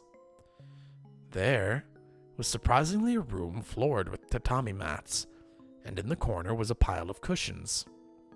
They're seats for the audience. Watanagashi was meant as a deterrent, after all. It wouldn't make sense if there were no guests. I couldn't speak. I couldn't think of anything to say anyway. Except that if Mion revealing all this to me made her heart feel any lighter, then I was prepared to listen for as long as I needed to. Right here is where I killed everyone. There were no spectators to watch me, but I did the Watanagashi very well. Well, perhaps there was one spectator. Huh? A spectator? Me. I, the demon, was watching the entire time Mion held the Watanagashi ceremony. Mion cackled in self-deprecation. It wasn't a nice-sounding laugh. Back there is the prison. Is she on there? She nodded slightly. Mion's Watanagashi had ended today. I needed to tell Shion that I was safe without a moment's delay. After all, she was probably trembling in fear at this very moment, worrying about when she would be killed. The ostentatious door on the other side opened, revealing what must have been an incredibly expansive space based on the echo it made. Mion groped around in the darkness, and a handful of naked light bulbs came on here and there. As my eyes adjusted, more and more of the great cave showed itself in the faint light. The walls were bare rock surface, and it felt so savage that bomb shelter was the most apt term for it. There were small, barred rooms built here and there, like holes made by insects biting their way through a giant piece of fruit. It was immediately clear that each one of them was a prison. Where is everyone? Rika-chan and Satoko. Their corpses? I grimaced at her having said it so outright. Yeah, that's right. The poor things being left here in the dark like this. I didn't want them to get infested with bugs, so I threw them down the well. I'm sorry. That's fair. So I can't even see their faces in death. Once again, my feelings of regret at having confessed everything to Rika-chan came surging forth. If Mion hadn't attached the word sorry to the end of what she said, I might have punched her. Calm down, Keiichi Maibara. You said it yourself. No matter what, Mion Sonozaki is your greatest friend. Yeah, my greatest friend. I needed to hear myself say it out loud. Then came the clattering of bars in one of the cells deeper in. When I noticed it, I looked up as well. Shion? Is that Shion? Ki-chan? Is that you, Ki-chan? I ran over to the cell. White hands were peeking out through the gaps in the bars. It really was her. Are you all right, Shion? Are you hurt? No. No! No! Shion's face twisted out of shape as she screamed. It was because Mion had appeared right behind me. Of course. Shion didn't know that everything was over yet. Calm down, Shion. Everything is already over. Everything. I spoke in as calm a voice as I could manage to try and soothe the agitated Shion. However, it didn't seem like it was getting through her screams. Shion, how have you been? No more, please. No more. I don't want to see anyone else die. If you hate me, then just kill me already. I'm the one you hate, right? Kill me. Kill me right now. Calm down, Shion. It's all over now. It's going to be all right. So calm down. Shion, who was screaming and rattling the arm bars back and forth, was truly in a frantic state. I gave a slight shrug of resignation, giving way to Mion. I had realized that if Mion was the one who locked her in here, and if Mion was the one who had scared Shion this much, then Mion was also the only one who could put an end to this. Mion spoke from over my shoulder, quietly. Relax. I won't kill you. No, I won't kill you just yet. She burst out into a bizarre laugh, as if trying to make Shion's madness even worse.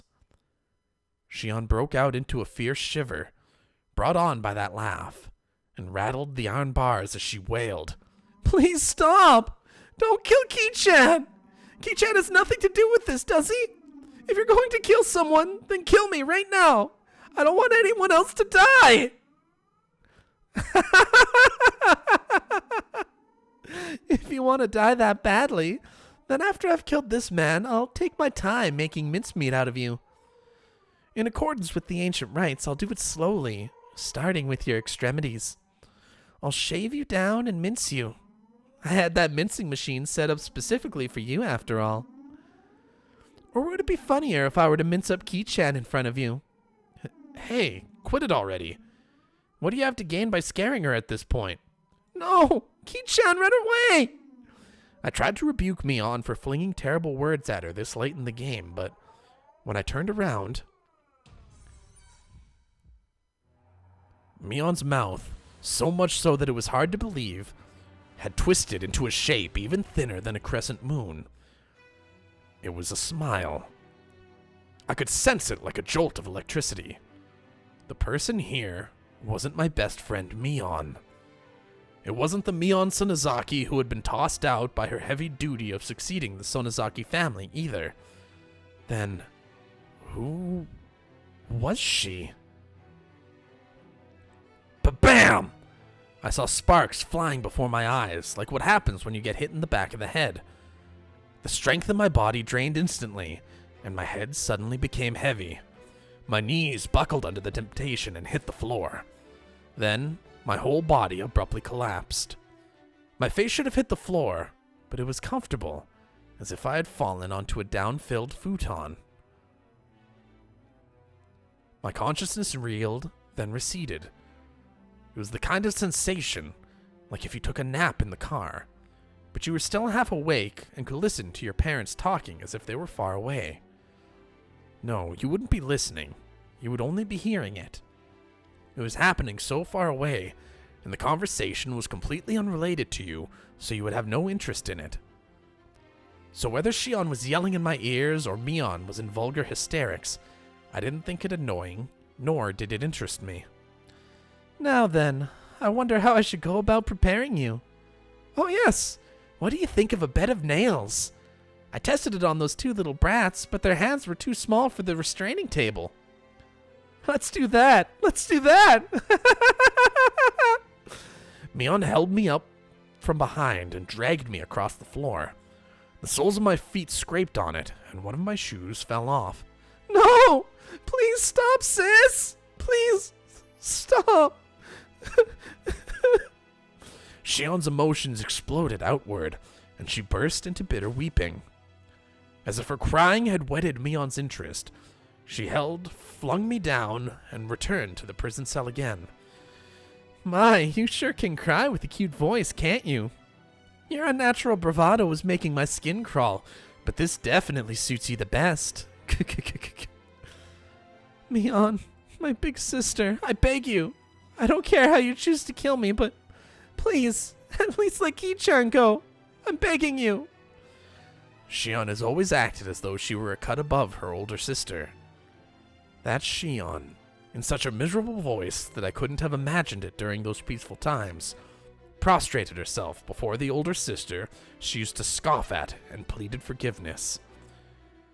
Mion looked down with an expression of cool indifference, one that was plainly smiling with joy. You know, I wasn't planning on listening to your petty wishes. The way you're crying, though, is just too funny. I think maybe I'll change my mind and listen to you. Since, come to think of it, I never did anything big sister-like for you. Yes, thank you. Thank you so much. All right, then. Let's hear you apologize for everything. Then maybe I'll let it all be water under the bridge. And maybe, just maybe, I'll let Ki-chan go. Mion said she might let me go, but she never said anything about letting Shion go. Before long, Shion got on her hands and knees behind the bars and began to speak weak words of apology. They were too faint for me to hear, but their intention got across. Despite having watched her with a magnificently jubilant expression, Mion kicked the bars and declared she was unsatisfied. You think you can make up for years of grudges and hard feelings like that? That just will not do. I guess I'll make mincemeat out of you both. No! Wait, sis! One more chance! Just one more chance! Mion stopped and waved her hand again in resignation. Not because she had grown impatient, but only because she was taking delight in abusing Shion. You can't apologize to my satisfaction anyway. I'll teach you how to make an apology that will get through to your older sister. I'm only going to tell you once, and if you get even a letter wrong, you're out. Got it? Yes. Thank you, sis. Shion's miserable voice cried out, having become utterly hoarse. The sensation tearing through my chest returned a little at a time. I realized It was feelings of anger bubbling up. I was slowly regaining control of my body. However, I was only able to feel my skin and my blood flowing at the moment. I still couldn't voluntarily move my fingers. Did you memorize it? Then let's hear you say it, sincerely and faithfully from beginning to end, with all your heart. If you can do it properly, then I'll only kill you. Yes, thank you. Thank you so much. Something was strange. Something had become strange at some point. Until just a few moments ago, I was sure this had been Mion, but at some point, she had become someone else. The Mion I knew well would never do something so nasty like enjoy trampling all over someone's dignity like this. Now, let's hear it. Your big sister is listening closely. Shion Sonozaki is... When I ran over to Shion's cell earlier, had the real thing been swapped out with a fake right behind me? Anyway, this couldn't possibly be Mion. Shion Sonozaki is a lonely, worthless sow not fit to even lick her big sister Mion's feet. And when I think of the countless times I've been rude to my big sister without knowing my place... Yes, that's the spirit. I'll permit you to say a little more now, okay? Blood circulated through my whole body. My numbed senses were returning. Just a little more. While Shion is still holding Mion's... No, that thing pretending to be Mion's attention. Hurry up! I reflect on how impertinent I've been and swear loyalty to my big sister Mion for the rest of my life. So,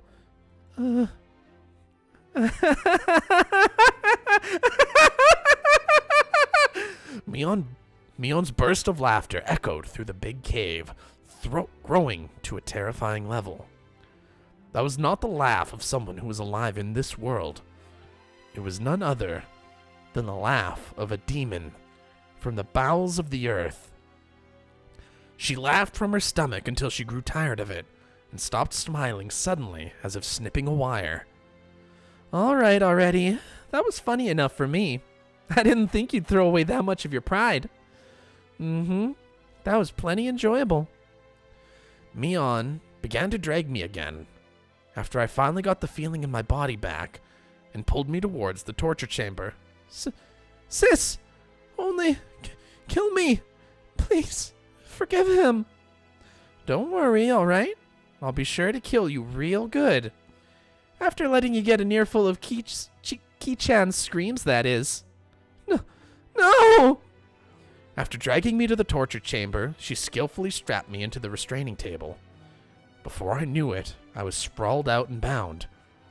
She forced open my hands, with which I couldn't even make a satisfying fist, and tightly restrained each one of my fingers. She fastened only my hands, and my fingers at that, tightly with hinges and locked them in place. Sis! Don't kill him! Sis! The door to the big cave with the jails had been left open, so I could hear Shion's cries of mortification the entire time. Can you hear it, Shion? I'm going to get started now. Please enjoy Ki-chan's young screams. Give it a fucking rest. The feeling in my body returned, and the first action I took was to tell off that thing that looked like Mion. Awake at last, are we? I lied before, you know, about having wanted to give Shion the most miserable death of all, but locking her up because I hadn't thought of a good way yet. That was a lie. Mion brought over something like a toolbox. From inside it, she removed a large metal hammer, and next to that, she began to line up what looked like long, strangely shaped nails, whose ends had been turned into hooks, like the kind you'd see on a harpoon. I'll let her hear the screams of all those people that died because of her, and after they've soaked into her very soul, then I'll kill her. I've got pretty good taste, huh? Who are you? Huh? I'm Mion. Mion Sonozaki. Has the fear driven you crazy? No, you're not. There's no way you can be Mion Sonozaki. Mion snorted and continued her preparations for the horrifying torture. I see. Then if I'm not Mion, who am I? A demon. Huh? You're not Mion. Mion was just here. Give her back. Ki-chan, is your brain really doing okay? You're not going crazy with fear? Don't touch me! You damn demon! Give her back! Give Mion back! My best friend, give Mion back! Mion stood there for a few moments with her jaw hanging open, not having expected me to say that. I myself knew that I was about to go insane. I knew it was nonsense to demand Mion's return when she was right in front of me. But, this person in front of me couldn't possibly have been Mion. There was no way I could accept that. So, this is what I thought. Mion really had been possessed by a demon and was controlling Mion as if it were a separate personality. Mion was just a victim being manipulated by it. The evil one was really this thing. It all had to be the doing of this demon possessing her.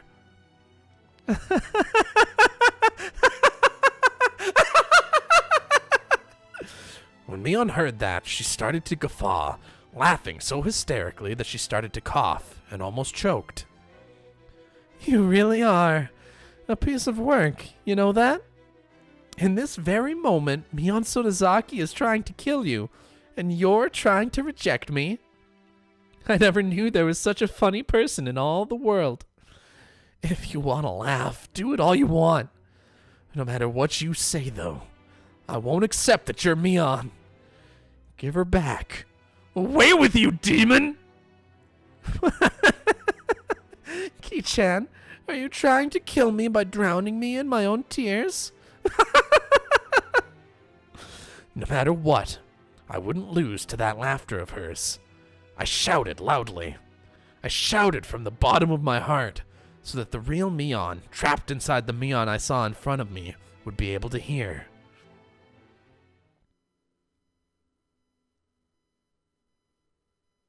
You can do it, Mion! Don't lose to this piece of shit demon! You're strong! Show me how strong you are!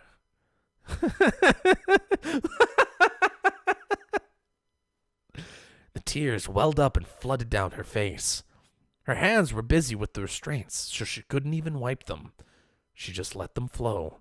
Please, Mion! Mion! Where did you lose to a demon like this? You're not that weak, are you? Don't lose! Fight! Fight! Mion, desperately enduring her laughter, pressed one of the long nails to the tip of my left pinky. In her left hand was the hammer. At her sides were dozens more nails. I could tell what she was about to do, though I wish I couldn't. Even so, I couldn't afford to be scared. That was why I shouted. My sides hurt like they're about to split. Is that all? I'm going to get started now. Be sure to give her some good screams. Not only am I torturing you, Ki-chan, but I'm torturing Shion as well. Why? Why would you? Mion! Then I wept. Only sobs came out. They weren't an acceptance of the torture about to be performed, however. They were tears of regret that Mion had lost to the demon. Yet, a small change did occur in the Mion in front of me. Her heightened excitement was draining, little by little. By the time I'd realized it, the one in front of me had returned to being Mion. Ki-chan, this may not be something pleasant to take to the grave with you. You really seem to want to know, though, so I'll tell you just one thing. I didn't know if this was Mion or just a display of momentary humanity the demon had recovered. A long time before the demon came to live inside me, it was gnawing at my heart, trying to spur me to violence, but I suppressed it with my reason. That settled the demon down, and I got to thinking it had gone away somewhere. As it turned out, I was wrong. It hadn't left me. It had just gone to sleep. I noticed that there were tears forming in her eyes. The demon woke up again due to a certain small opportunity. What do you think that opportunity was? There was a sad and yet reproachful light in Mion's eyes. Do you understand? I don't. I don't know what gave the demon the chance to beat Mion. This might be strange for me, a demon, to say, but you're the reason that everything got so messed up. The tears welling up in her eyes spilled downward all of a sudden. At the time, if you had given me that doll you got without hesitating, maybe everything wouldn't have gotten so twisted. The doll I got. That doll that I got when we had our club meeting at the toy store that Sunday. You probably can't understand. I wouldn't expect you to. But you see, all sorts of things started falling over like dominoes after that, and soon it was too much for me to control. It only makes sense that you wouldn't be aware of knocking over the first one, since it was so small. But you're the one who set it up. That can't. Me? If you hadn't made Mion cry, then I wouldn't have had to wake up. Is that enough? For you to die in peace? A mistake that I'd made on that day was what messed everything up?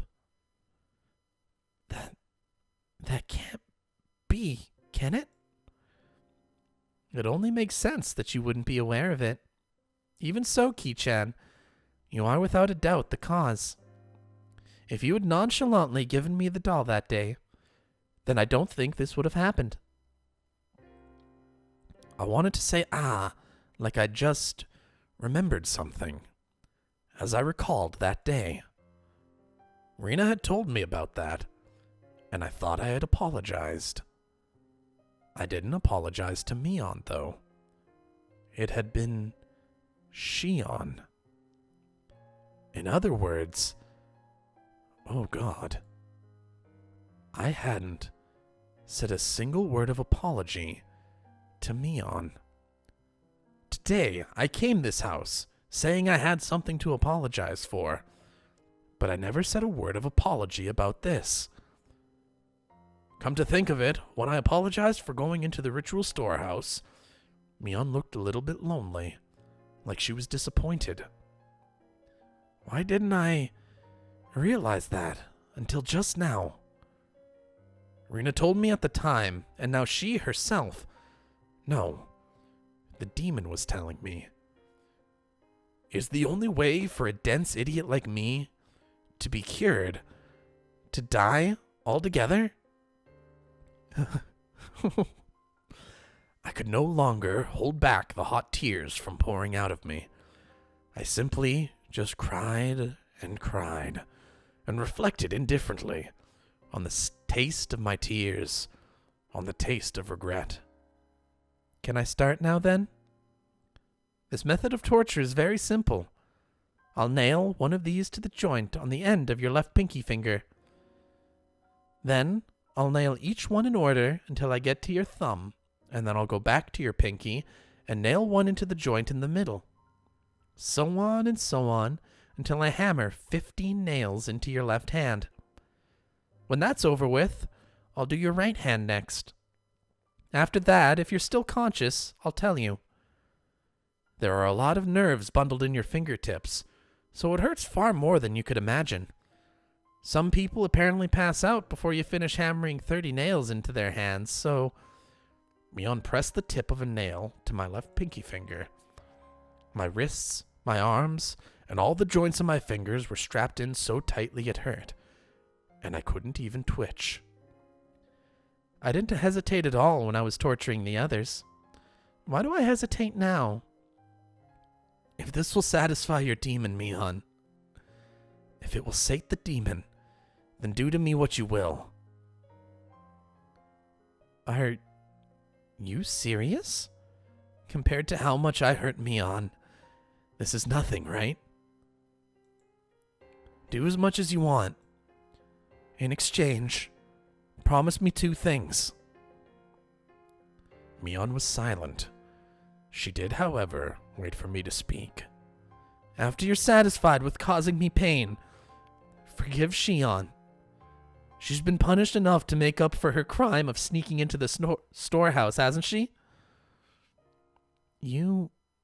After all this, you can still worry about Shion more than yourself? The other thing is that when you've had your fill, you disappear. Give that body back to Mion. That's all. You know, are you not even considering possibly begging for your life or anything? Can I ask you to promise 3 things instead of 2? The third is to leave me alive. You said 2 in the beginning, didn't you? So you can't have any more. That's a shame. In such an abnormal situation, Mion and I laughed quietly together, as if sharing in a stupid joke.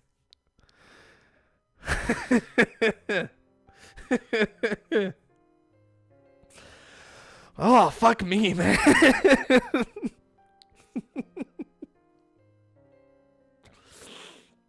Oh, fuck. That one got me. Them laughing. Oh, man. Oh, man. I probably won't keep these promises, understand? I'm a demon after all. I guess there's nothing I can do then. I recalled tightening my hands into fists when enduring the pain at the dentist's office. Right now, though, they were opened all the way to my fingertips, so I couldn't even grip them. So instead, I tightened my toes. Okay. Do it.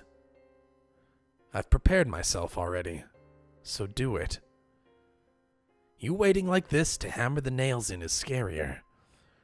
It's going to diminish my readiness after all. Mion put down the hammer and gently stroked my cheek. Ki-chan, I'll agree to just the third thing, okay? Huh? My third wish. To save me. She'll agree to it? Your first wish, to save Shion, that's long done for. The demon will kill her. It's already been decided, so I can't stop it. So give up on that. Her delicate fingers slid from my cheek to my chin. As for your second wish, to give this body back to Mion, that won't happen either. After today, Mion will never come back. From today on, even if my body is here, it will just be a body. Because the Oni has taken it over. That isn't true.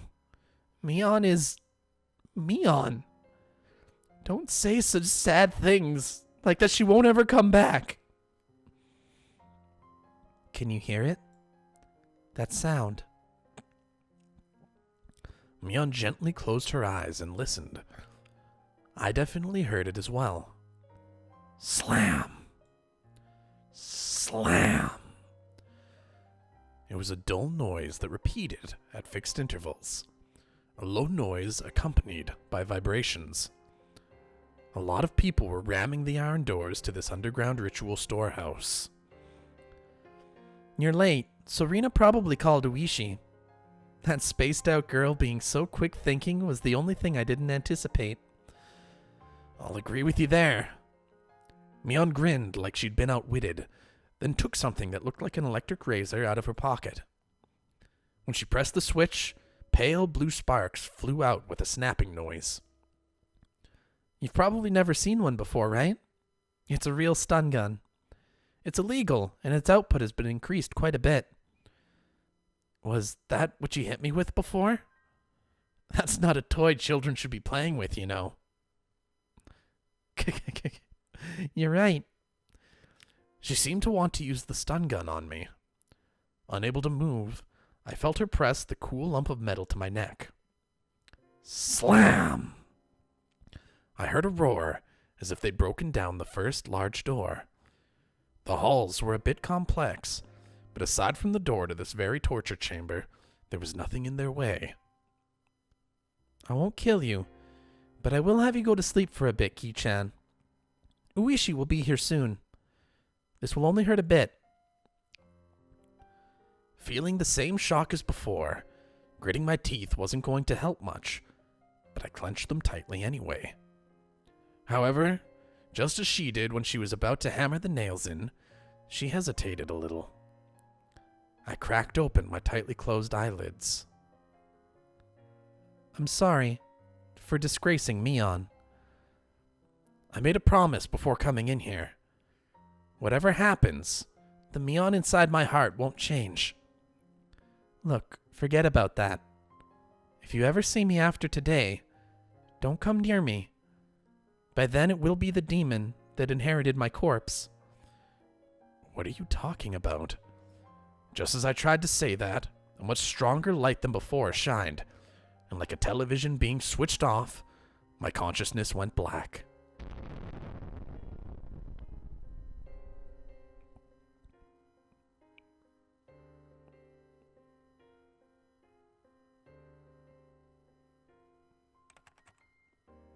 June 1983. A string of disappearances occurred in Hinamizawa Village, Shishiboni City, XX Prefecture. The suspect is Mion Sonozaki, 16 years old. She is suspected to have kidnapped 5 Hinamizawa residents between June 19th and June 21st. Oryu Sonozaki, Shion Sonozaki, Kiichiro Kimiyoshi, Rika Furude, and Satoko Hojo. Imprisoned them, and killed them.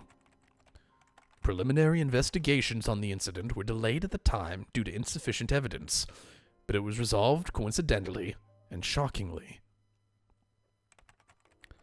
On the morning of the 23rd, a vehicle patrolling the Sonozaki property heard screams from inside and rushed in as an emergency measure.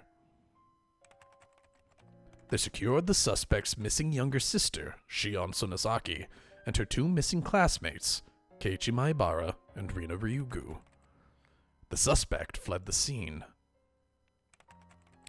Deep in the detached basement on the Sonozaki property, which is believed to have been used to kill those who disappeared, we discovered hair, flakes of skin, blood, etc.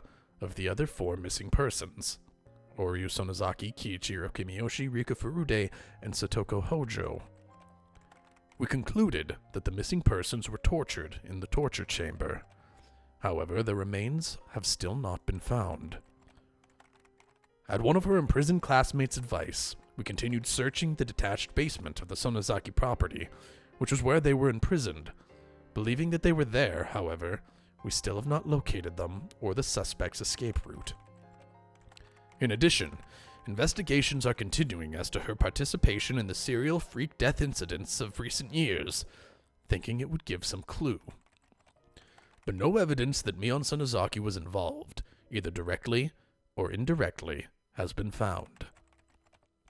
There are still many unclear points as to the motive behind the incident, and as those of the Sonozaki family and the residents of Hinamizawa have been extremely uncooperative in assisting us, we expect to require a long time to clarify them.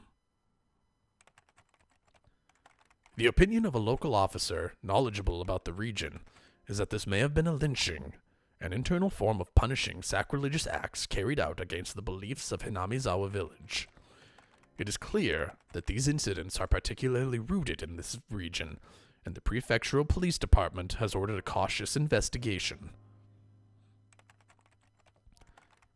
We anticipated gaining valuable clues from the missing person believed to have been imprisoned for the longest time, Shion Sonozaki, the suspect's younger sister.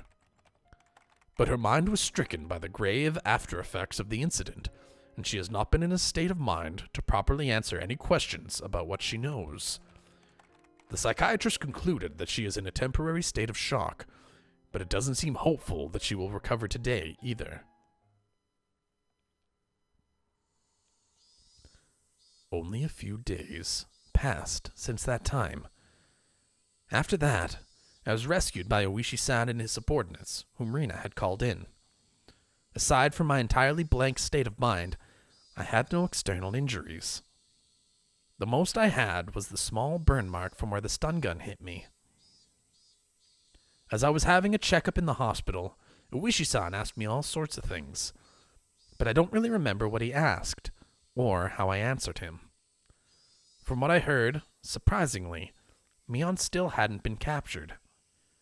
There were apparently a great many hallways and smaller rooms extending out from the depths of the prison. It wouldn't be strange if she had fled to one of those and hidden herself. The one fortunate aspect amidst all the misfortune was that Shion had been safely secured by the police. When I last saw Mion, she seemed like she was going to take me with her and then kill me.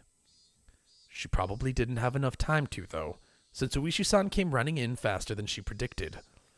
That was the only really fortunate thing to have happened. Of course, the rescued Shion, despite having no external wounds, now had a big, deep wound in her heart. She was in a severe state of confusion when they rescued her, and apparently she bit the police officers trying to resist. From what he heard, she was seeing Mion in everyone she saw. Hated not only the hospital, but even her own home. And had shut herself up somewhere in Shishibone, hiding her location. Additionally, in fear that Mion would come for her, she was moving from place to place every day, and even her parents weren't sure where she actually was. Wherever she was living, even now, Shion was spending her days in fear of Mion's shadow. The police were investigating the Sonozaki's underground storehouse at this moment, since they couldn't find the remains of the other sacrifices. Hadn't Mion thrown the corpses into a well? I had a feeling I'd said that to him. That meant a hidden tunnel, vertical, like a well, was somewhere in those underground passages. The secret underground, without any maps or architectural drawings, which had swallowed up the remains of Rika-chan, Satoko, and everyone else, was still unwilling to speak the truth. I was brought back to that basement again, too, for an on-the-site inspection or something, but I didn't remember being of any help. I never wanted to go back there again. For days afterward, the Sonozakis living in Okinomiya, in other words, Mion and Shion's parents, the big-name Yakuza, would come to our house to apologize, bringing many of their followers with them. However much my parents refused it, they piled up many 100,000 yen bills, calling it consolation money, every day. The amount of money grew each day, and after it had passed 2 million yen, they were then given an envelope containing a letter. I don't know what was written in the letter. My parents talked about it by themselves for 2 whole nights, and decided to move away.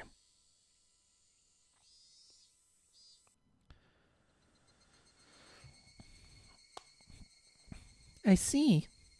You're moving, huh? When? At the end of next month. I won't even have been in Hanamizawa for half a year. I'll be lonely. I'm the only one left. Rina smiled sadly. If I had just said yeah, I thought it would make her even more lonely, so I changed the subject. Here's something to think about. That's how I broached it. Mion hadn't actually fled, but had been demoned away in the truest sense of the term. Where she went after she disappeared, that we didn't know. What was there where she had disappeared to? I hoped there was a hobby shop dealing in imports, The kind Mion liked. In that place, she would definitely be free from the burdensome fetters of her family, and live not as Mion Sonozaki, but as just Mion, and enjoy herself. Maybe she's already met up with Satoko and Rika-chan. They must also have been waiting for the day Rina and I would join them, spending all their time doing club activities, as lively as they always were. When I told Rina that, she smiled and nodded to me.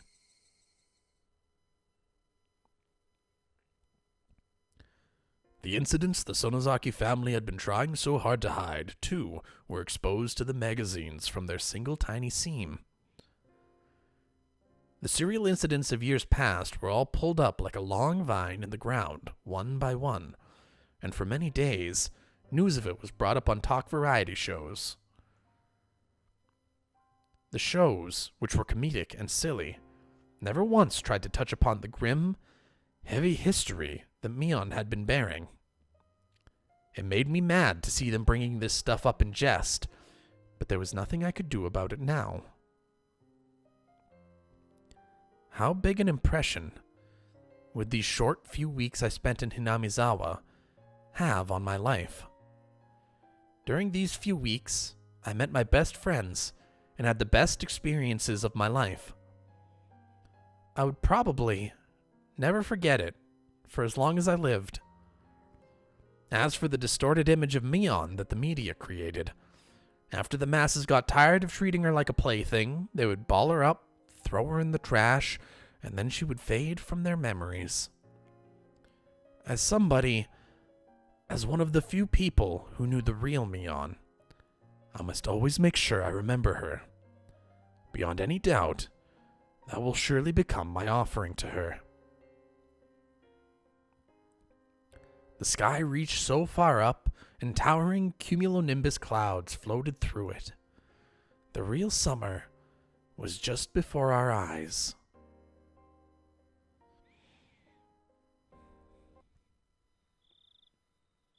Even now, whenever 10 p.m. came around, I would expect a phone call from Shion, or Mion, rather. Now that everything was over, of course, she would never call me. But it was precisely because she wouldn't call me that I was scared of who would call me this time. Plus, Mion still hadn't been caught. I couldn't say for sure that everything was completely over. On the other side of that fear, though, were my prayers that Mion was safe. When I thought like that, I was able to sleep, even with such terrifying thoughts. The lights were off. Before, her attacking when the lights were off was something that scared me. However, that feeling changed to regret within 2 days. The moonlight filtering through the gap in the curtains shone onto the desk and illuminated a doll. That's right. The doll that I should have given to Mion that day. She said it was an import from England or something, and was all the rage, didn't she? From what Shion said, the most popular among them were the ones wearing the fluffy dress. After being released from the incident, the first place I went to was that toy store. Everything was apparently sold out besides the things from the storefront displays. I was refused once when they said they wouldn't sell the display products, but when they realized I was Survivor A from that incident, they immediately consented. Of course, even if I bought it, I might never have the chance to give it to her again. Even knowing that, I waited for the opportunity to give it to her. I waited like this, for the opportunity, with it on the desk so I could give it to her at any time.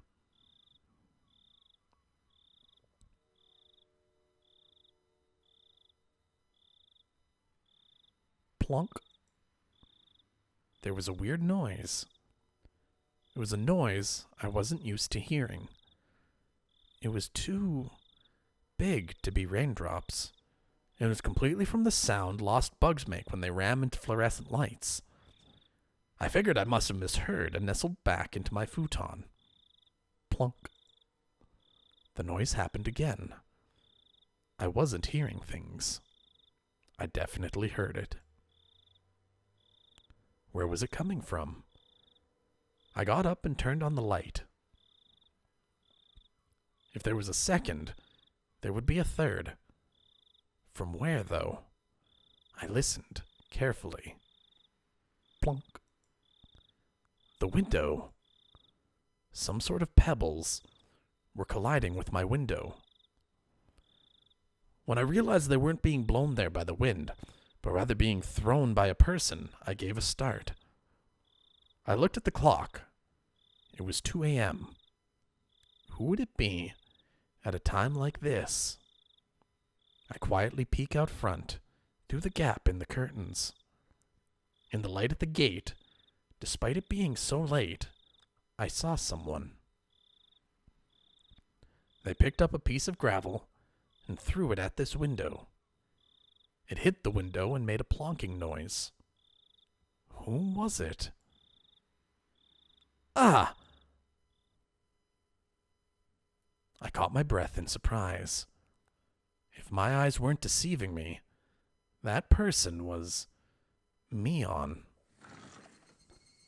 I threw open the window and looked at the figure again. My eyes certainly weren't deceiving me. It was Mion. It was Mion! She was alive! Mion pressed her index finger to her lips and made a shh motion so I wouldn't shout. If she hadn't, well, I was nearly about to cry out. Mion was in a very delicate position right now. You don't want to go and talk to that body. That's not Mion. You know it's not Mion. Even if it was the middle of the night, I shouldn't call out her name. I waved to her, gesturing that I'd be right over, flung on my coat atop my pajamas, and flew out the door. I quickly hit the brakes just before going down the stairs. Oh my god, give me a sec.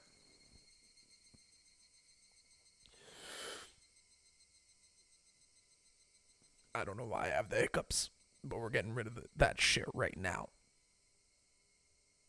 I'll let this shit out of YouTube. YouTube's not going to see any of this.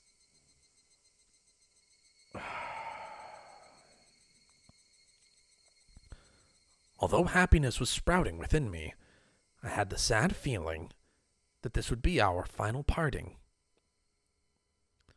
So I went back to my room again and grabbed the doll. If there was a God, I don't think I would have ever thanked him as much as today. Even if it would be the last time we ever saw each other, I was so grateful for this one chance to give it to her. I slipped into my sandals, unlocked the door, unhooked the chain, and leapt out of the house. Mion! It's been a while. How are you? Been doing all right? It was like how we used to meet every morning. Mion waved to me and responded like she always did. It was doubtlessly Mion. It was the real Mion. Are you all right hanging around this place? I really shouldn't be.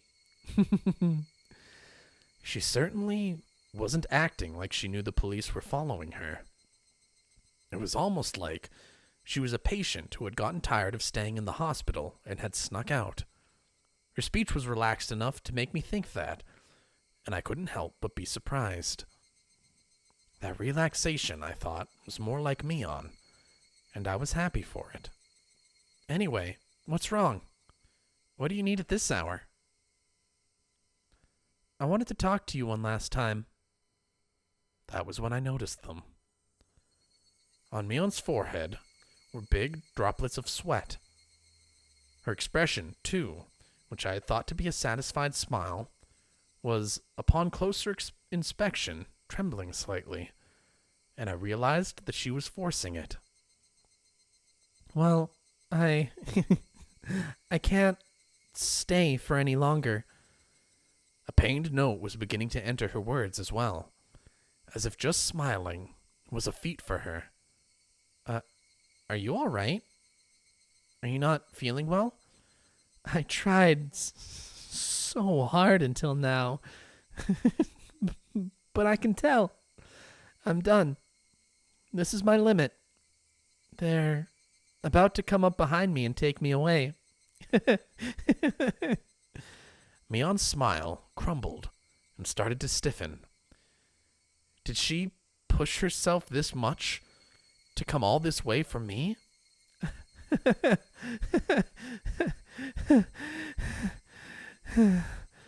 Her laughter cut off and changed into heavy breathing. I reached out to rub her back, but she knocked me away. Are you okay? Don't force yourself. Oh, that's right. I had something to give you, Mion. This doll. I had wanted to do this one last thing because I knew how little time you had left. But this last thing, it...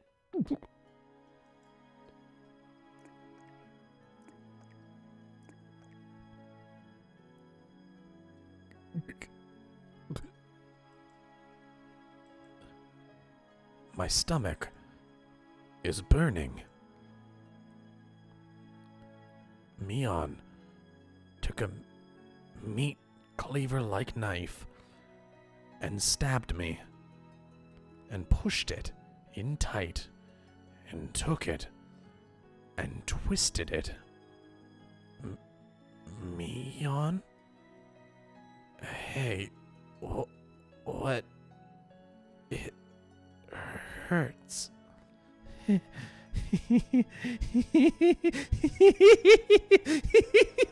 I made it! I made it!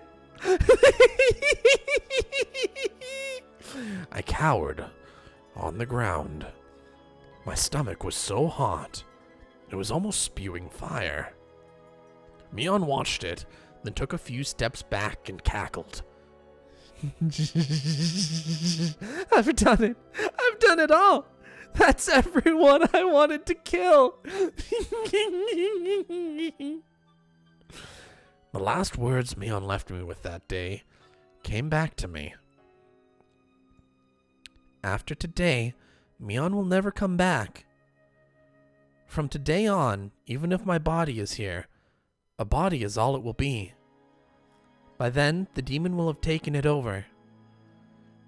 The demon. The demon. The demon.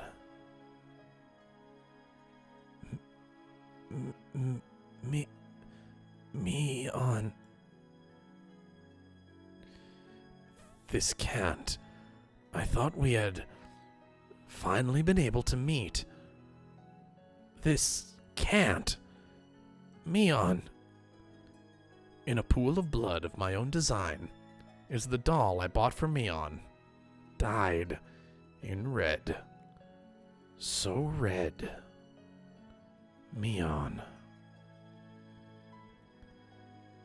The good fortune of having been allowed to meet Mion once more, and the misfortune of that meeting being torn apart before my eyes.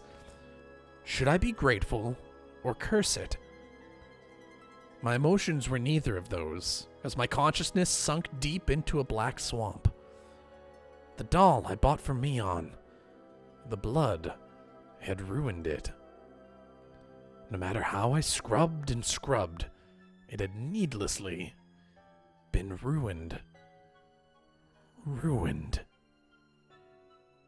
The sad moon was so white, it looked frozen.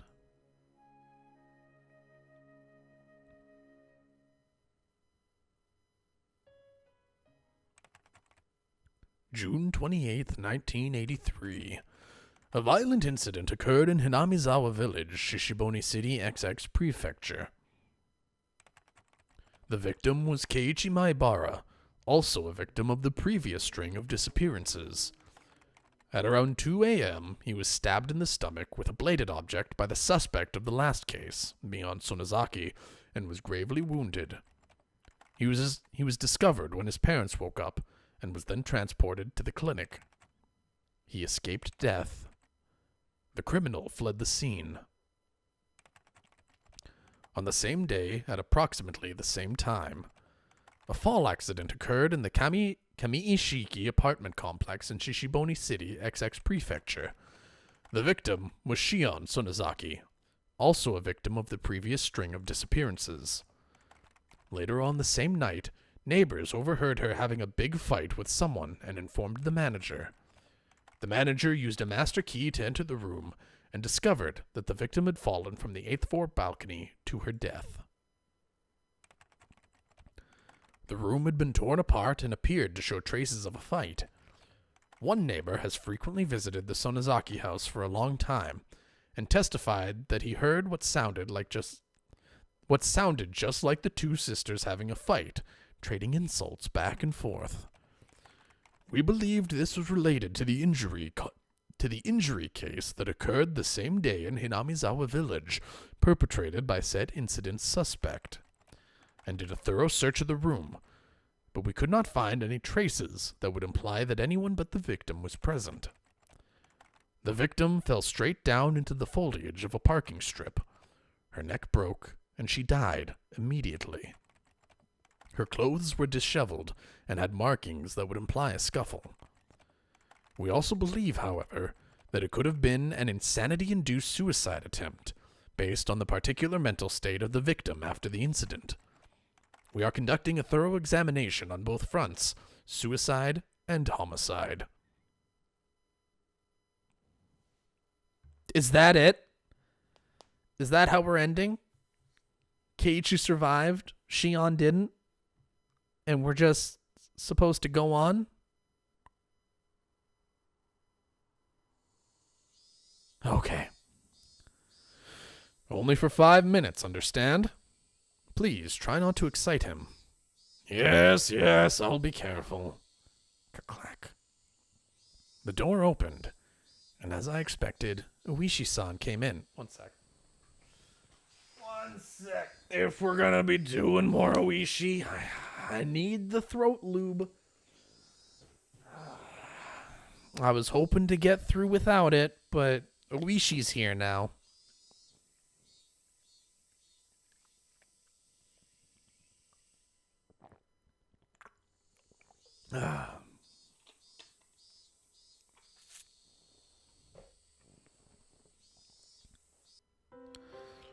Hello, my bear-san. It's been a while, hasn't it? Tell me, how have you been since then? The doctor says my post-operative recovery seems to be going smoothly, but I think I got worse when I saw your face. You wound me. As Oishi-san gave a laugh that smelled of sweat, he handed Mom a bag of assorted candies he must have purchased from the souvenir corner on the first floor of the hospital. Excuse me, Mrs. Maibara. Would it be possible for me to talk to Keiichi-kun for just a few moments? Mom clearly wasn't pleased at the thought of a police officer talking to her son without her there. However, I insisted. Mom, sorry, just a little while. Just 5 minutes, okay? Though grudgingly, Mom left the room. When she closed the door, Oishi-san grinned widely, and looked around the room. A room to yourself? How high class. My old lady always gets a shared room, you know. It is quite lovely, however. Seems like you're a higher rank if you have a worse disease in places like this. The sicker you are, the prouder you are. Or maybe the more arrogant. Oishi-san, we only have 5 minutes. I would like it if these were the last 5 minutes we ever saw each other. I don't have any connection to Hinamizawa anymore, and this isn't in Hinamizawa anymore either. Yes, because there aren't any general hospitals in Okinomiya. Mind if I take a seat? Down we go. This was a large university hospital in Shishiboni City. It was splendidly urban, entirely different from the likes of Hinamizawa and Okinomiya. It was hard to believe Hinamizawa was part of the same city. When does it look like you'll get transferred? Dunno. I'm ready to go whenever, though. Our moving plans were delayed a little because of my serious injury. My parents had already left the house in Hinamizawa, though, and were living in our new one. They planned to have me transfer hospitals to be closer to the new house once I'd recovered enough to be taken there. please, don't come to where I'm transferring. I really will get worse then. Man, you really do hate me. It may just be my job, but that stings. That's why I brought you all kinds of lovely souvenirs in atonement. You didn't need to bring an assortment of cookies for that. Well, you see, there aren't actually cookies in there. Look. Rishi-san pulls open the can of cookies and... Huh? Oh. Ow. I'm stretching my scar. I didn't know what you were into, my Barasan, so I bought all sorts of things. See, all sorts of cute-looking ones, from westerns to comic strips. Lately, they have this sort of H-manga aimed at girls, too. Don't bring porn in here! Take them away! Go home! Ah, God! I thought for sure a healthy young person like you would be feeling a little needy being cooped up in a place like this for so long. If you stay here too long, the only fetish you'll end up with is a nurse one, you know. There are plenty of other beautiful things in this world besides nurses, after all. Don't decide what to major in now. Keep your options open. You need to be a more all-around type of person. I gave Oishi-san's vulgar laughter a pained grin. Somehow or other, I understood. The fact that Oishi-san was bringing it up like this means that he must have had something important to talk about. The incident with Shion-san really was unfortunate. The night I was stabbed by Mion, Shion fell from her balcony and died. They said the police were investigating all possibilities, accident, suicide, and homicide, but it could only have been Mion's doing. Mion found out where Shion was hiding and pushed her down to her death. Nothing else was conceivable. It couldn't have been an accident. It was Mion. It had to be. The criminology guys are saying it had to be a suicide, but I'm of the same opinion as you, my Barasan. She pushed Shion-san and also stabbed you in one night. Has Mion still not been found? Oh, that's right. That's what I came here to tell you today. Yes, we actually did find her. What? Learning that felt rather strange to me.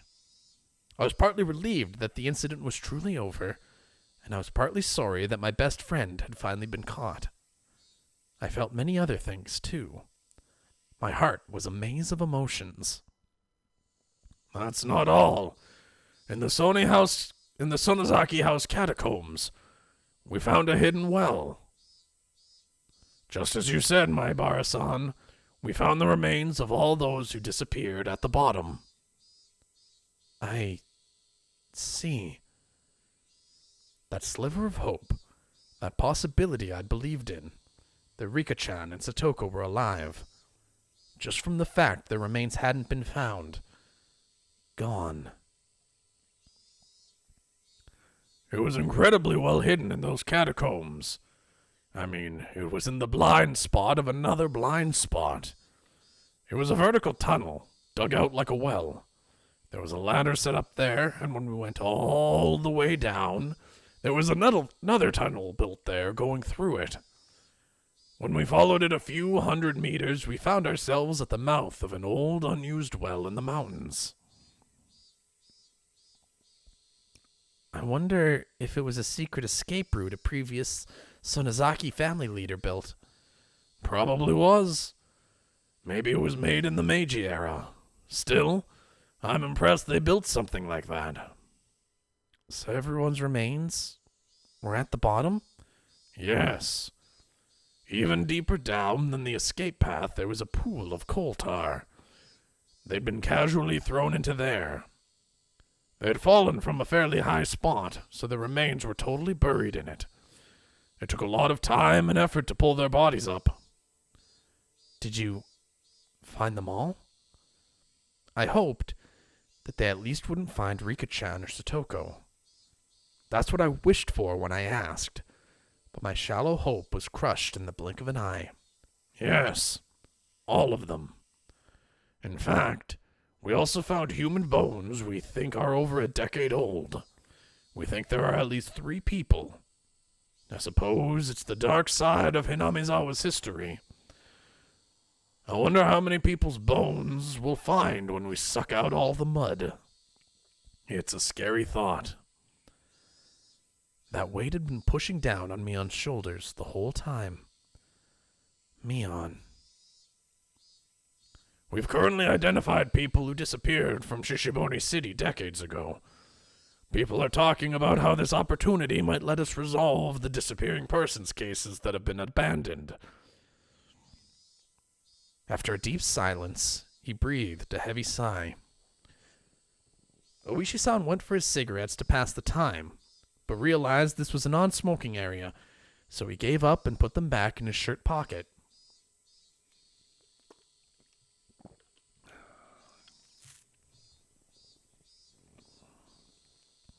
Oh, right. This is a bit of a detour. But you know Rika Furude-san, right? Of course. She's my friend. Did she ever tell you anything along the lines of her regularly taking insulin injections for diabetes? Rika-chan has diabetes?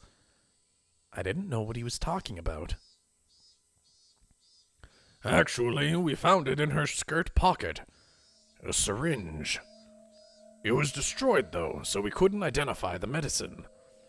It was a bit out of place, so I got interested. You really don't know anything? I didn't know anything about Rika-chan carrying syringes around with her. The Sonosaki family corporates, the Yakuza people. Anyway, there's rumors that they deal in psychostimulants. I was thinking that might have something to do with it, too.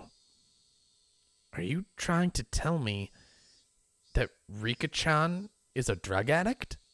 No, not at all. That isn't what I'm saying. It just seems strange, however you look at it, that she would bring a syringe with her on her way to get soy sauce.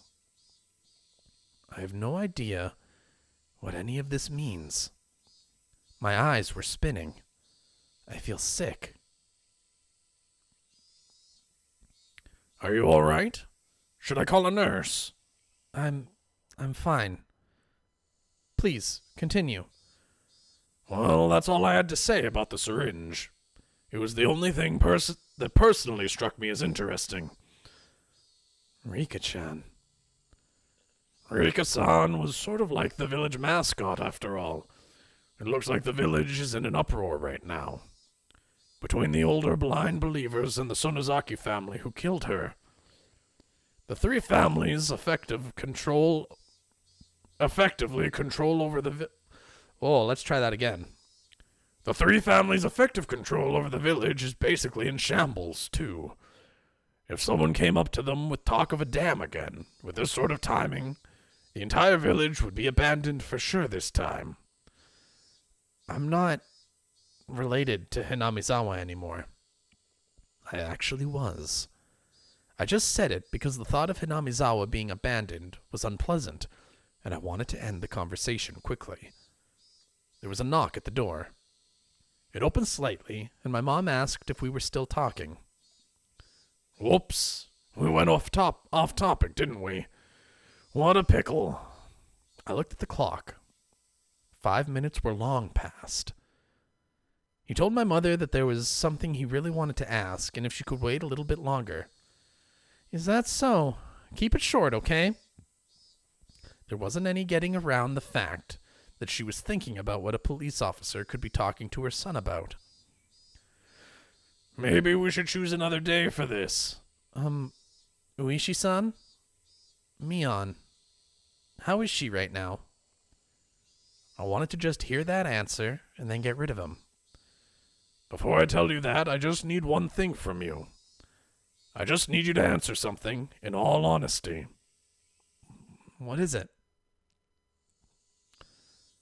I want you to take your answer seriously, got it?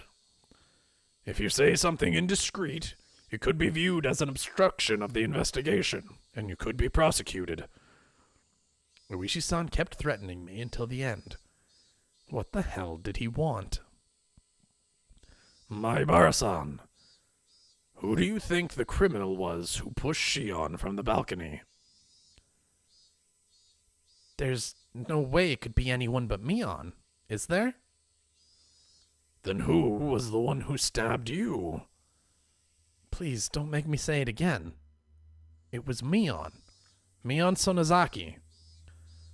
Uishi-san smiled bitterly, then dabbed at his forehead with a handkerchief to wipe his sweat. He should have expected that answer, and yet it looked as though he wasn't satisfied with it. She pushed Shion and stabbed me. Didn't you just admit yourself that Mion was the criminal? The evidence we have that Mion killed Shion is based on testimony from the man living next door. This neighbor is actually a member of an organized crime group. In other words, he was Shion-san's bodyguard. Glug, glug, glug. It seems he's a veteran leader in that vein, and was like a parent to the Sonozaki sisters growing up. That man said this. The noise he heard from next door was just like the sound of a fight between the sisters that he was used to hearing when they still lived together. And no, there was no doubt about it. He said he heard Mion and Shion insulting each other and heard them struggling. At first, though, he thought it was a hallucination she was having, brought on by her dementia. You see, he thought that because that sort of ruckus had been occurring every night. However, that night had been longer than the rest, and he claimed that he went to her room to give her a sedative. The noise died down while he got the manager to give him the key. He'd already decided he'd at least check up on her, and after she wasn't answering his calls, they took the plunge and unlocked the door. Then they saw that the room was a mess. Since Shion had been pushed over the balcony, they decided it had to have been Mion. And that's how it happened. In other words, he only heard from the other side of the wall. Plus, because the apartment complex is connected to their organization, it doesn't have many residents. So they were the only ones who heard it happening.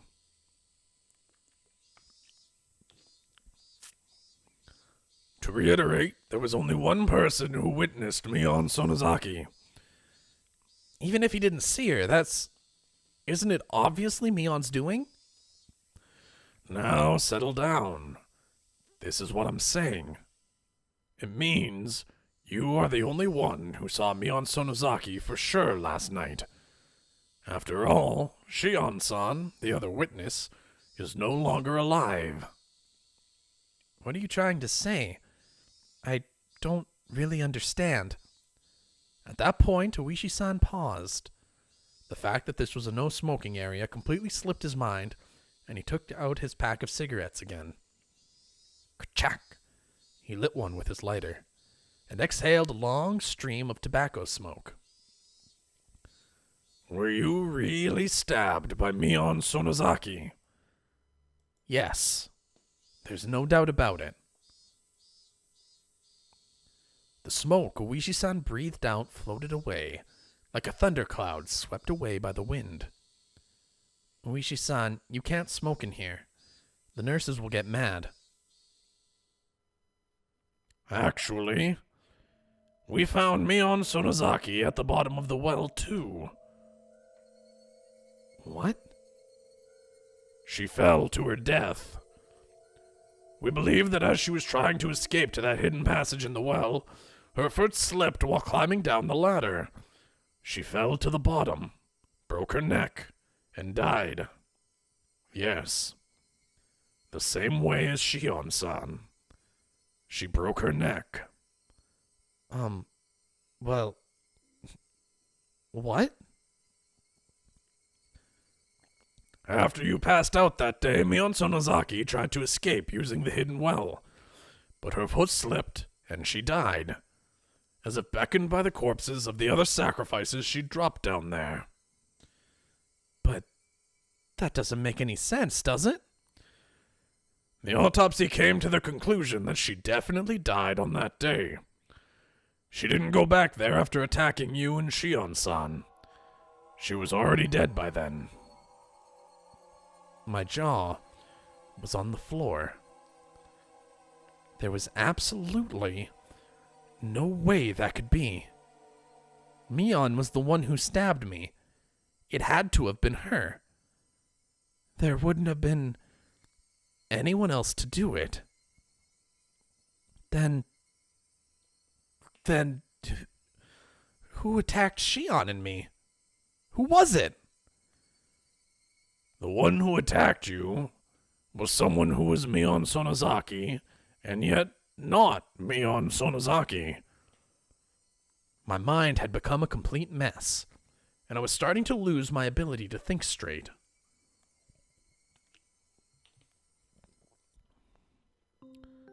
Do you remember how Mio Takano-san died? Eh? Takano-san? Yes. I think I heard that she was burned to death in some distant mountains. We learned that she was burned after being strangled to death. The Gifu station did the autopsy. It's a little bit strange. The results of the preliminary autopsy said that she had been dead for at least 24 hours. Since that was contradictory, in their panic, they seem to have revised it to say she died earlier that day. Despite me being an absolute wreck over what was going on with Mion, he was telling me there was even more on top of that? I didn't understand the complex things Oishi-san was telling me.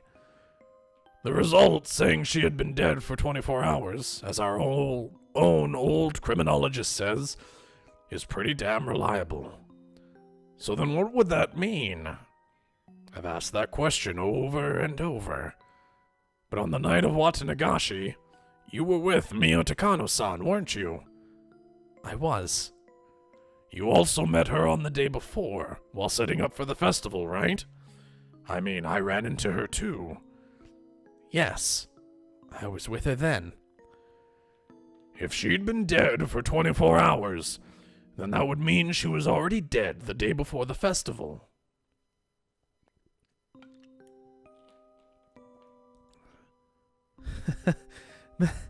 That can't be. She was alive during the festival preparations. However, when you all slipped into the ritual storehouse, Takano-san was already dead. The origin of all that happened. The beginning of everything. Our intrusion in the ritual storehouse, which I had come to regret countless times. The one who tempted me. Takano-san. When she invited us into the storehouse, she was already no longer of this world. There are too many dead people walking around in this incident. An incident caused by a dead person and ended by a dead person. Also, apparently they're under pressure to revise the name of Mion Sonozaki's death, not to the day of the incident, but to right after she stabbed you. Probably pressure from the outside to get this incident wrapped up already. So I'd appreciate it if you didn't say a word about this to anyone. Oishi-san grabbed his jacket that was hanging on the chair, put out his cigarette with the bottom of his foot, and started pretending to wave away the smoke floating around. I've stayed too long. I had come here thinking I could at least end this incident as it applied to you, but it looks like it got even more baffling instead. Absent-mindedly, he walked towards the door, looking at me, unable to speak, out of the corner of his eye. If it so happens that something comes up you want to talk about in the future, call me any time. My business card is in those souvenirs from before. When that time comes, I'll pay you a visit with some wonderful souvenirs again. Oishi-san seemed to think I was still hiding something. That I, after all this, would be hiding something. I'm the one things are being hidden from. I'm the one who wants to know. Then let us meet again one day. Take care of yourself. Slam! I listened to the tap, tap, tap of Oishi-san walking down the hallway. I still couldn't return from my state of bewilderment. He wanted to end this incident as it applied to me. What was over? Nothing was over. The incident was still continuing.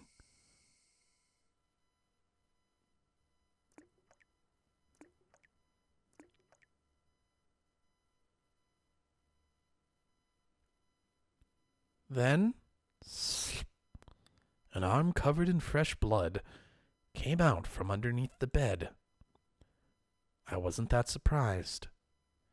This was an illusion I was seeing, seized with fear. Ki-chan, I told you, remember? I heard a guttural voice coming from under the bed. I still recognized it as Mion's voice. What, Mion? What did you tell me? I warned you on that day.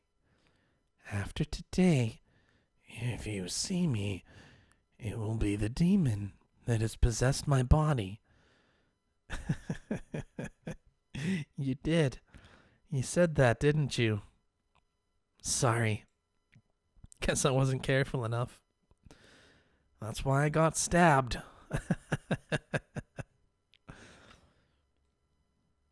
Possibly wounds sustained when she fell from the ladder. Many of her fingernails were broken and torn. Her arm slowly felt about the top of the bed, searching for mine. Oh, hey, Mion. I just, thought of a good joke. Want to hear it? The Mion under the bed didn't answer. Well, let's say that I died here today. But tomorrow, I'd still be here living a normal life. So, when Oishi-san learned about it afterwards, the time of death wouldn't make sense once again. He'd make a huge deal about how someone who should have died was alive, and he'd totally lose his head. Takano-san, then Mion, and then me third. So? Funny, right? It makes you laugh, doesn't it?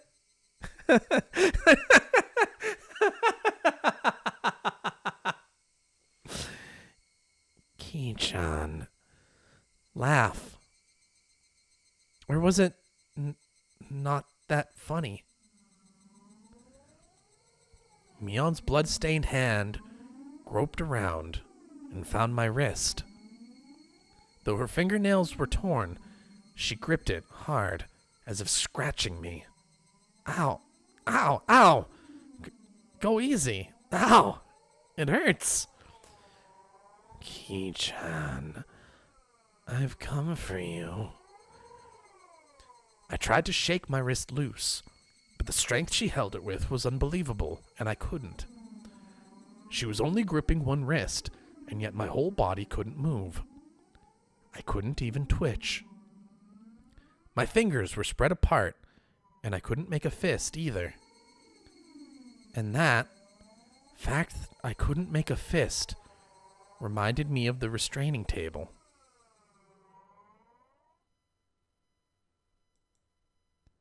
I felt a crooked nail press against my left pinky fingertip. Mion's forehead was split open, and with a face covered with blood, she smiled and got right up, just behind me. Nothing was over. Nothing was over. This incident was far from being over. It was still going on. It was still happening. Someone, please end this incident. This cruel, tragic, unfortunate, sad incident. Please end it. That is my only wish.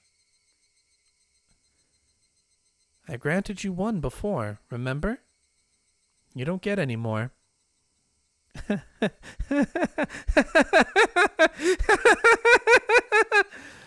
Mion firmly held the nail down on my fingertip, and, with her other hand, she slowly swung a mallet up into the air and...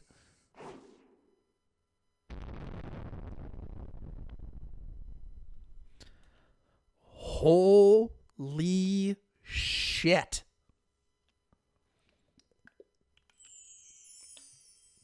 A new scenario has been unlocked. All East review session has become available. Oh, all cast review session. Oh. Well, I suppose we got to do the all cast review session. We can talk later. But we might... This is essentially a tip.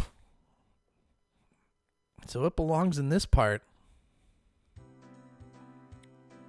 Thank you very much for enjoying Higurashi When They Cry Watanagashi. How did you like the story this time? If you enjoyed it even a little, I'm happy. A little nothing. Not again. It was a huge bad ending again, was it not? It is enough to make me simply furious. I'm furious. Well, good work, everyone. Well, that's how it ended. But don't you think this story was kind of like a Mion chapter? I'm extremely satisfied with how big a role I played. You cannot call such a thing success. Rika and I got killed too, didn't we? None of this concerns Satoko at all, either. I didn't want to die like that. Now, don't cry. There was a story centering around Mi-chan, so there will probably be one that centers around Satoko-chan too. Look forward to it. I'm sure that in this story, Satoko suffers some terrible demise in some slow, deliberate way. I don't want that.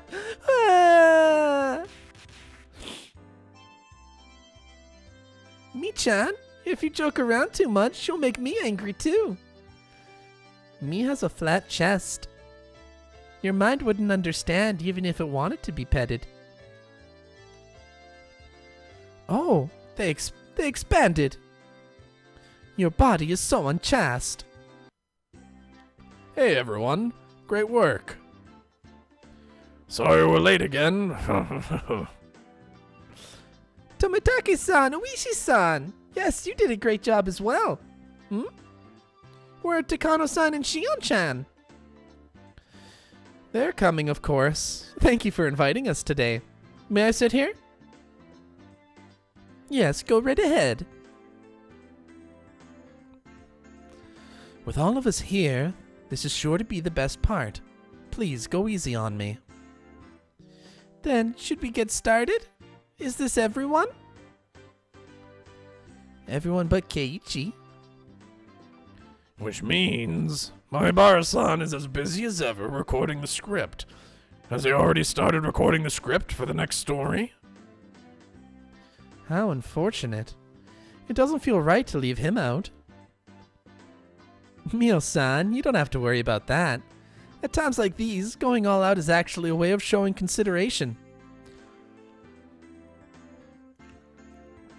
That's true, isn't it? We're all here for once. Holding a wake would be boring. Then, sorry Keiichi-kun, but we'll take things from here. It's decided. Okay, everyone, get the cups. Does anyone not like carbonated drinks? There's alcohol for the adults, too. Rika-chan, what will you have? Grape juice? Orange juice? Meep. I want what Tomitaki's having. Hey, Rika-chan, you're not allowed to drink. Has everyone got their cups? If we don't make a toast soon, my juice will get warm. Who will lead me on? Rina should do it. Okay, Rina, go ahead. Then, everyone, excellent work. The Watanagashi chapter is now over. Thank you. Ah.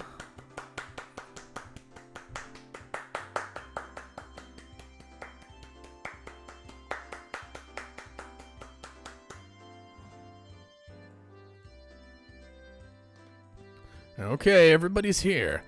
Shall we debate the story again? I think so. Then let's get some honest opinions.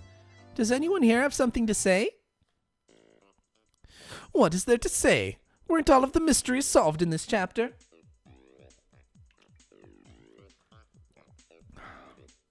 The criminal was Mion-san. The root of all the evil was the Sonozaki family. Was that not the conclusion? I see. I was so sure that Mi-chan wasn't the criminal. Too naive. This was entirely predictable from the previous Onikakushi chapter, was it not? In fact, it's almost shocking how predictable it was. You're right. It probably did align with most of the predictions made by players of the previous scenario. It's like the story went exactly as everyone expected. Then, does that mean the main Higurashi when they cry scenario is pretty much over? So it's a sure thing that the root of everything was Mi-chan's family? I wonder. In fact, I think that this all means the theory of the Sonozakis being the guilty party has been disproven. Oh, you had the same opinion, Mio-san. I think the same way, though I still don't believe in curses. At the very least, however, I think the chances of the Sonozaki family being the true criminals has gone down. Huh? Why is that? Didn't Mi-chan confess that she killed everyone? That's right. She killed Rika and me, so what do you mean that she isn't the criminal after all that? I'm not trying to confuse you or anything. It's just that I think there are a lot of things that don't go along with Mion being the one behind everything. If you think about it a little, you'll get it. Huh. I'd believe the truth to be more or less in line with the Sonozaki family theory, but I'd love to hear your theory, Mion-chan. Then hear me out.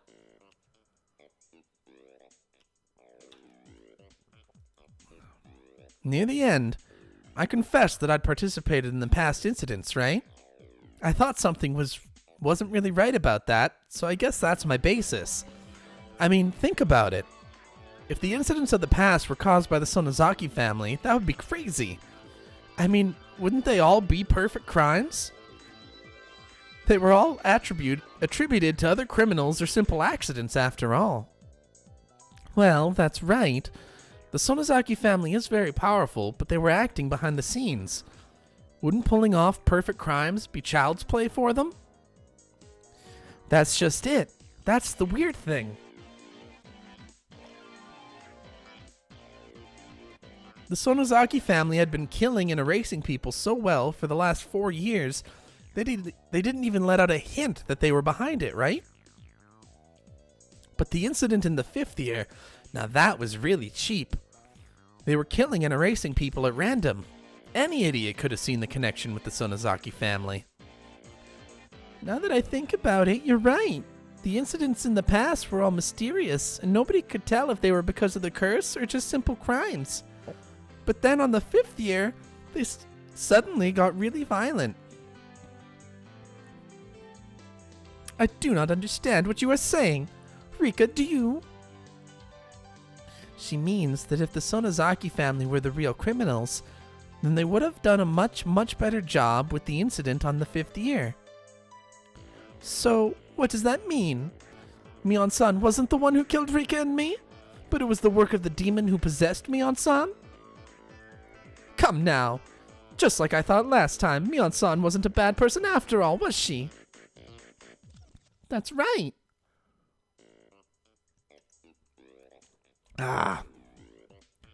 Satoko-chan and I both thought that she was doing bad things because she was possessed by something. Then, does that mean our theory was right? I've been supporting the curse theory since the last after party, and the story this time makes me all the more convinced it's true. That fact revealed at the very end. The information regarding how Mion-san and Takano-san had died days before, despite being witnessed, seems to indeed support that theory. Oh my. I see the curse believers who seemed unconfident last time have grown quite a bit more self-assured. Do any of those who think it was a human have any objections? Last time, Mi-chan and Rika-chan were the ones who thought it was the work of a person. Tomitake-san did too, didn't he? Okay, let's hear what you've got then. You've got me there. I'm trying so desperately to finish this water. I can't quite find the right words. One of the pieces of evidence for the curse theory is the mismatching times of death, right? So if I could disprove that theory, it would prove that a human did it, wouldn't it? Oh, Shion, you don't have a good objection? Well, I suppose I have the same opinion as you, Mion, that it was a human, but I don't think the Sonozaki family were the main culprits either. If it's okay with you, I'll offer my objections. Oh, show us what you've got. If you say it wasn't the curse, then let's hear your evidence. Okay, Shion-chan, that last trick we've been talking about. Despite Mion-chan having died the day of the incident from falling into the well, how did she appear days later to kill you and Keiichi-kun? Here it is, my Sonozaki sister's conspiracy theory.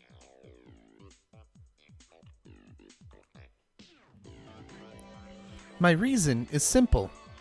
If Mion was dead by that time, then the only one who could have stabbed Ki-chan was me.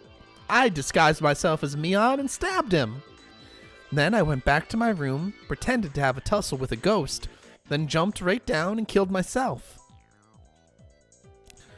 So when you get down to it, Mion-chan, in this case, would be the one to take the blame. She would take care of the mayor in person, and Shion-chan would be made into merely a victim. If she hid herself in the well, the disguised Shion-chan would show up where she pleased and murder whoever she wanted, all planned from the start. I get it. Then Mion-san had made two mistakes. First was that her corpse was found, and second was dying when she only planned to hide. That's what it would mean.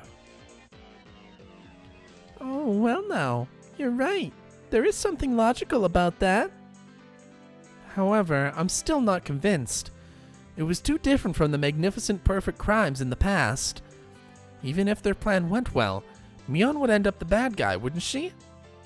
She would either have to hide the rest of her life, or live pretending to be Shion, wouldn't she?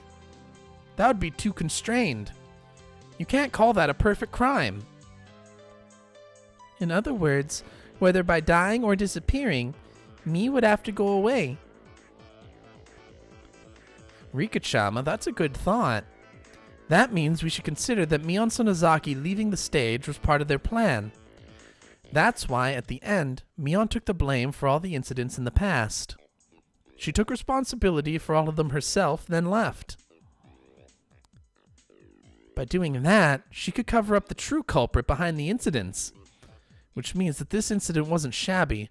Its purpose was to cement all the past incidents as perfect crimes. I suppose that's what it comes down to? The young leader of the Sonozaki family, who was the biggest suspect, confessed to everything and disappeared. For her, or perhaps for the non-Sonozaki true culprit, there likely was no more favorable outcome. I don't understand even an inch of your conversation. What do you mean by Mion-san taking the blame? Is she not the culprit? Let me put it this way. The true culprit behind the serial freak death incidents was somebody else. Mi-chan gave a fake confession that she caused all the previous incidents to protect that person. Or so everyone's saying. My, I said this during the story, but it seems we have an incredible detective on our hands. Yes, it does seem a bit persuasive. An incident started to throw the scent off the true criminal. That's my reasoning. Though if I go further, I think the true culprit isn't part of the Sonozaki family. So, it was Mion-chan disrupting the incident to further protect the mystery person who pulled off perfect crimes 4 years running then? That's right. The director who only appeared by name in the last story is pretty suspicious if you ask me. Amazing. It really does all add up.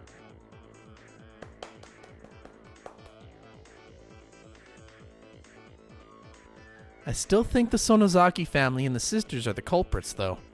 An incident caused by the sisters to sever their old fetters to the three families to clear away the past. That's my theory. Clearing away the past? You mean that they placed the blame for the three families' crimes on their final leader, Mion, to put an end to a dark history, and then the two of them left? That's right. It would make it a sad story where we sisters finally choose to end it after a lot of worry.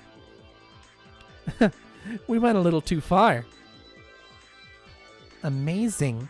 It really does all add up. Again. Wait, what? It looked like Rika-chan has an opinion too. Go ahead, Rika-chan. I have a question for you all. Why did Keiichi need to get stabbed? We already know why that is, Rika. It's obviously because he went in the forbidden storehouse without asking. Thinking back on it now, Tomitaki-kun and Takano-san probably died in the previous story because they snuck into that storehouse, eh? Hmm? That is rather strange indeed. Huh? What is it that's strange? Ah, Rina-san, that's right. Won't you think back, please? That's right. In the previous scenario, they were after Keiichi's life even though he didn't sneak into the ritual storehouse. Well, that's because, yeah, Hinamizawa hates outsiders, right? That's why they tried to kill Keiichi-kun. That would be strange, though. They should have attacked Kyu-chan's parents, too, in that case. No matter how you look at it, though, his parents never seemed to be in much danger. Either this time, or the last. Hear that, everyone who thinks it was a human's doing? Unless you can properly explain the reason Keiichi-san's life was threatened, you can't definitely prove the criminal was human, can you?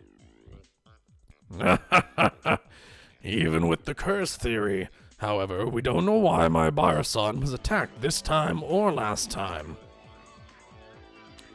With a little more, we would have had it. There are still a lot of mysteries remaining. We can find some kind of reason for everyone but Keiichi-kun to die, but for some reason, Keiichi-kun's death is always vague, both this time and last time. He was being targeted regardless of whether he went into the ritual storehouse. Then does that mean he was doing something that got him killed both last time and this time? I see. If we can find something in common about my Bara-kun's actions between last time and this time, it seems like it would be the key to unraveling all the incidents. I skimmed through the stories again, but I think he's going about his life in his own way. Though, aside from the part with the storehouse, I didn't spot anything suspicious about his daily lifestyle. Keiichi-kun, what did you do both last time and this time? Something bad that would cause you to be killed. He distrusted Mion. It was once he stopped trusting Mion that people started to chase him. That's my guess, anyway. It's best to ask the person himself when you're unsure.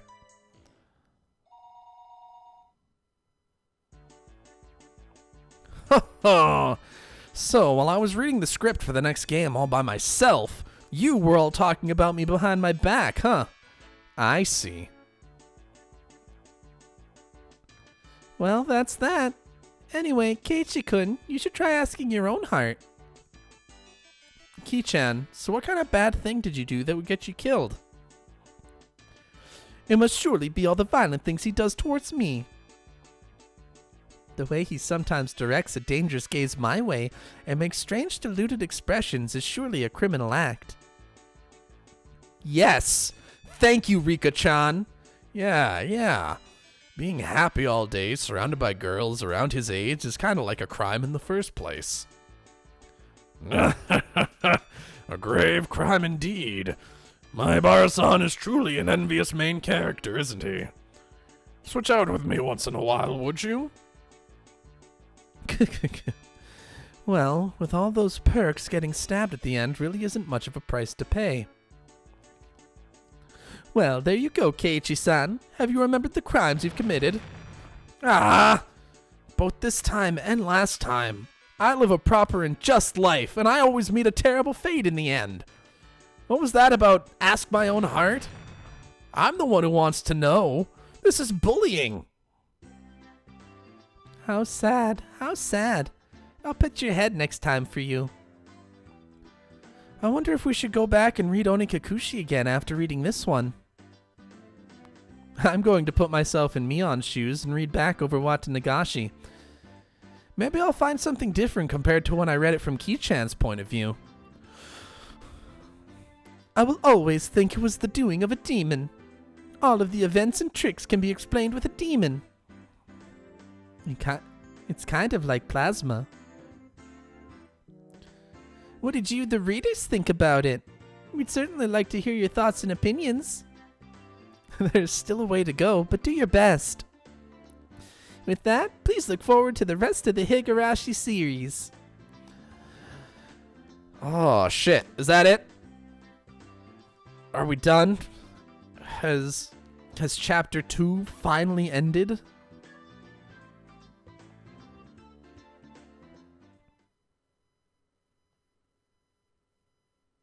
All right. We're finished. We did it.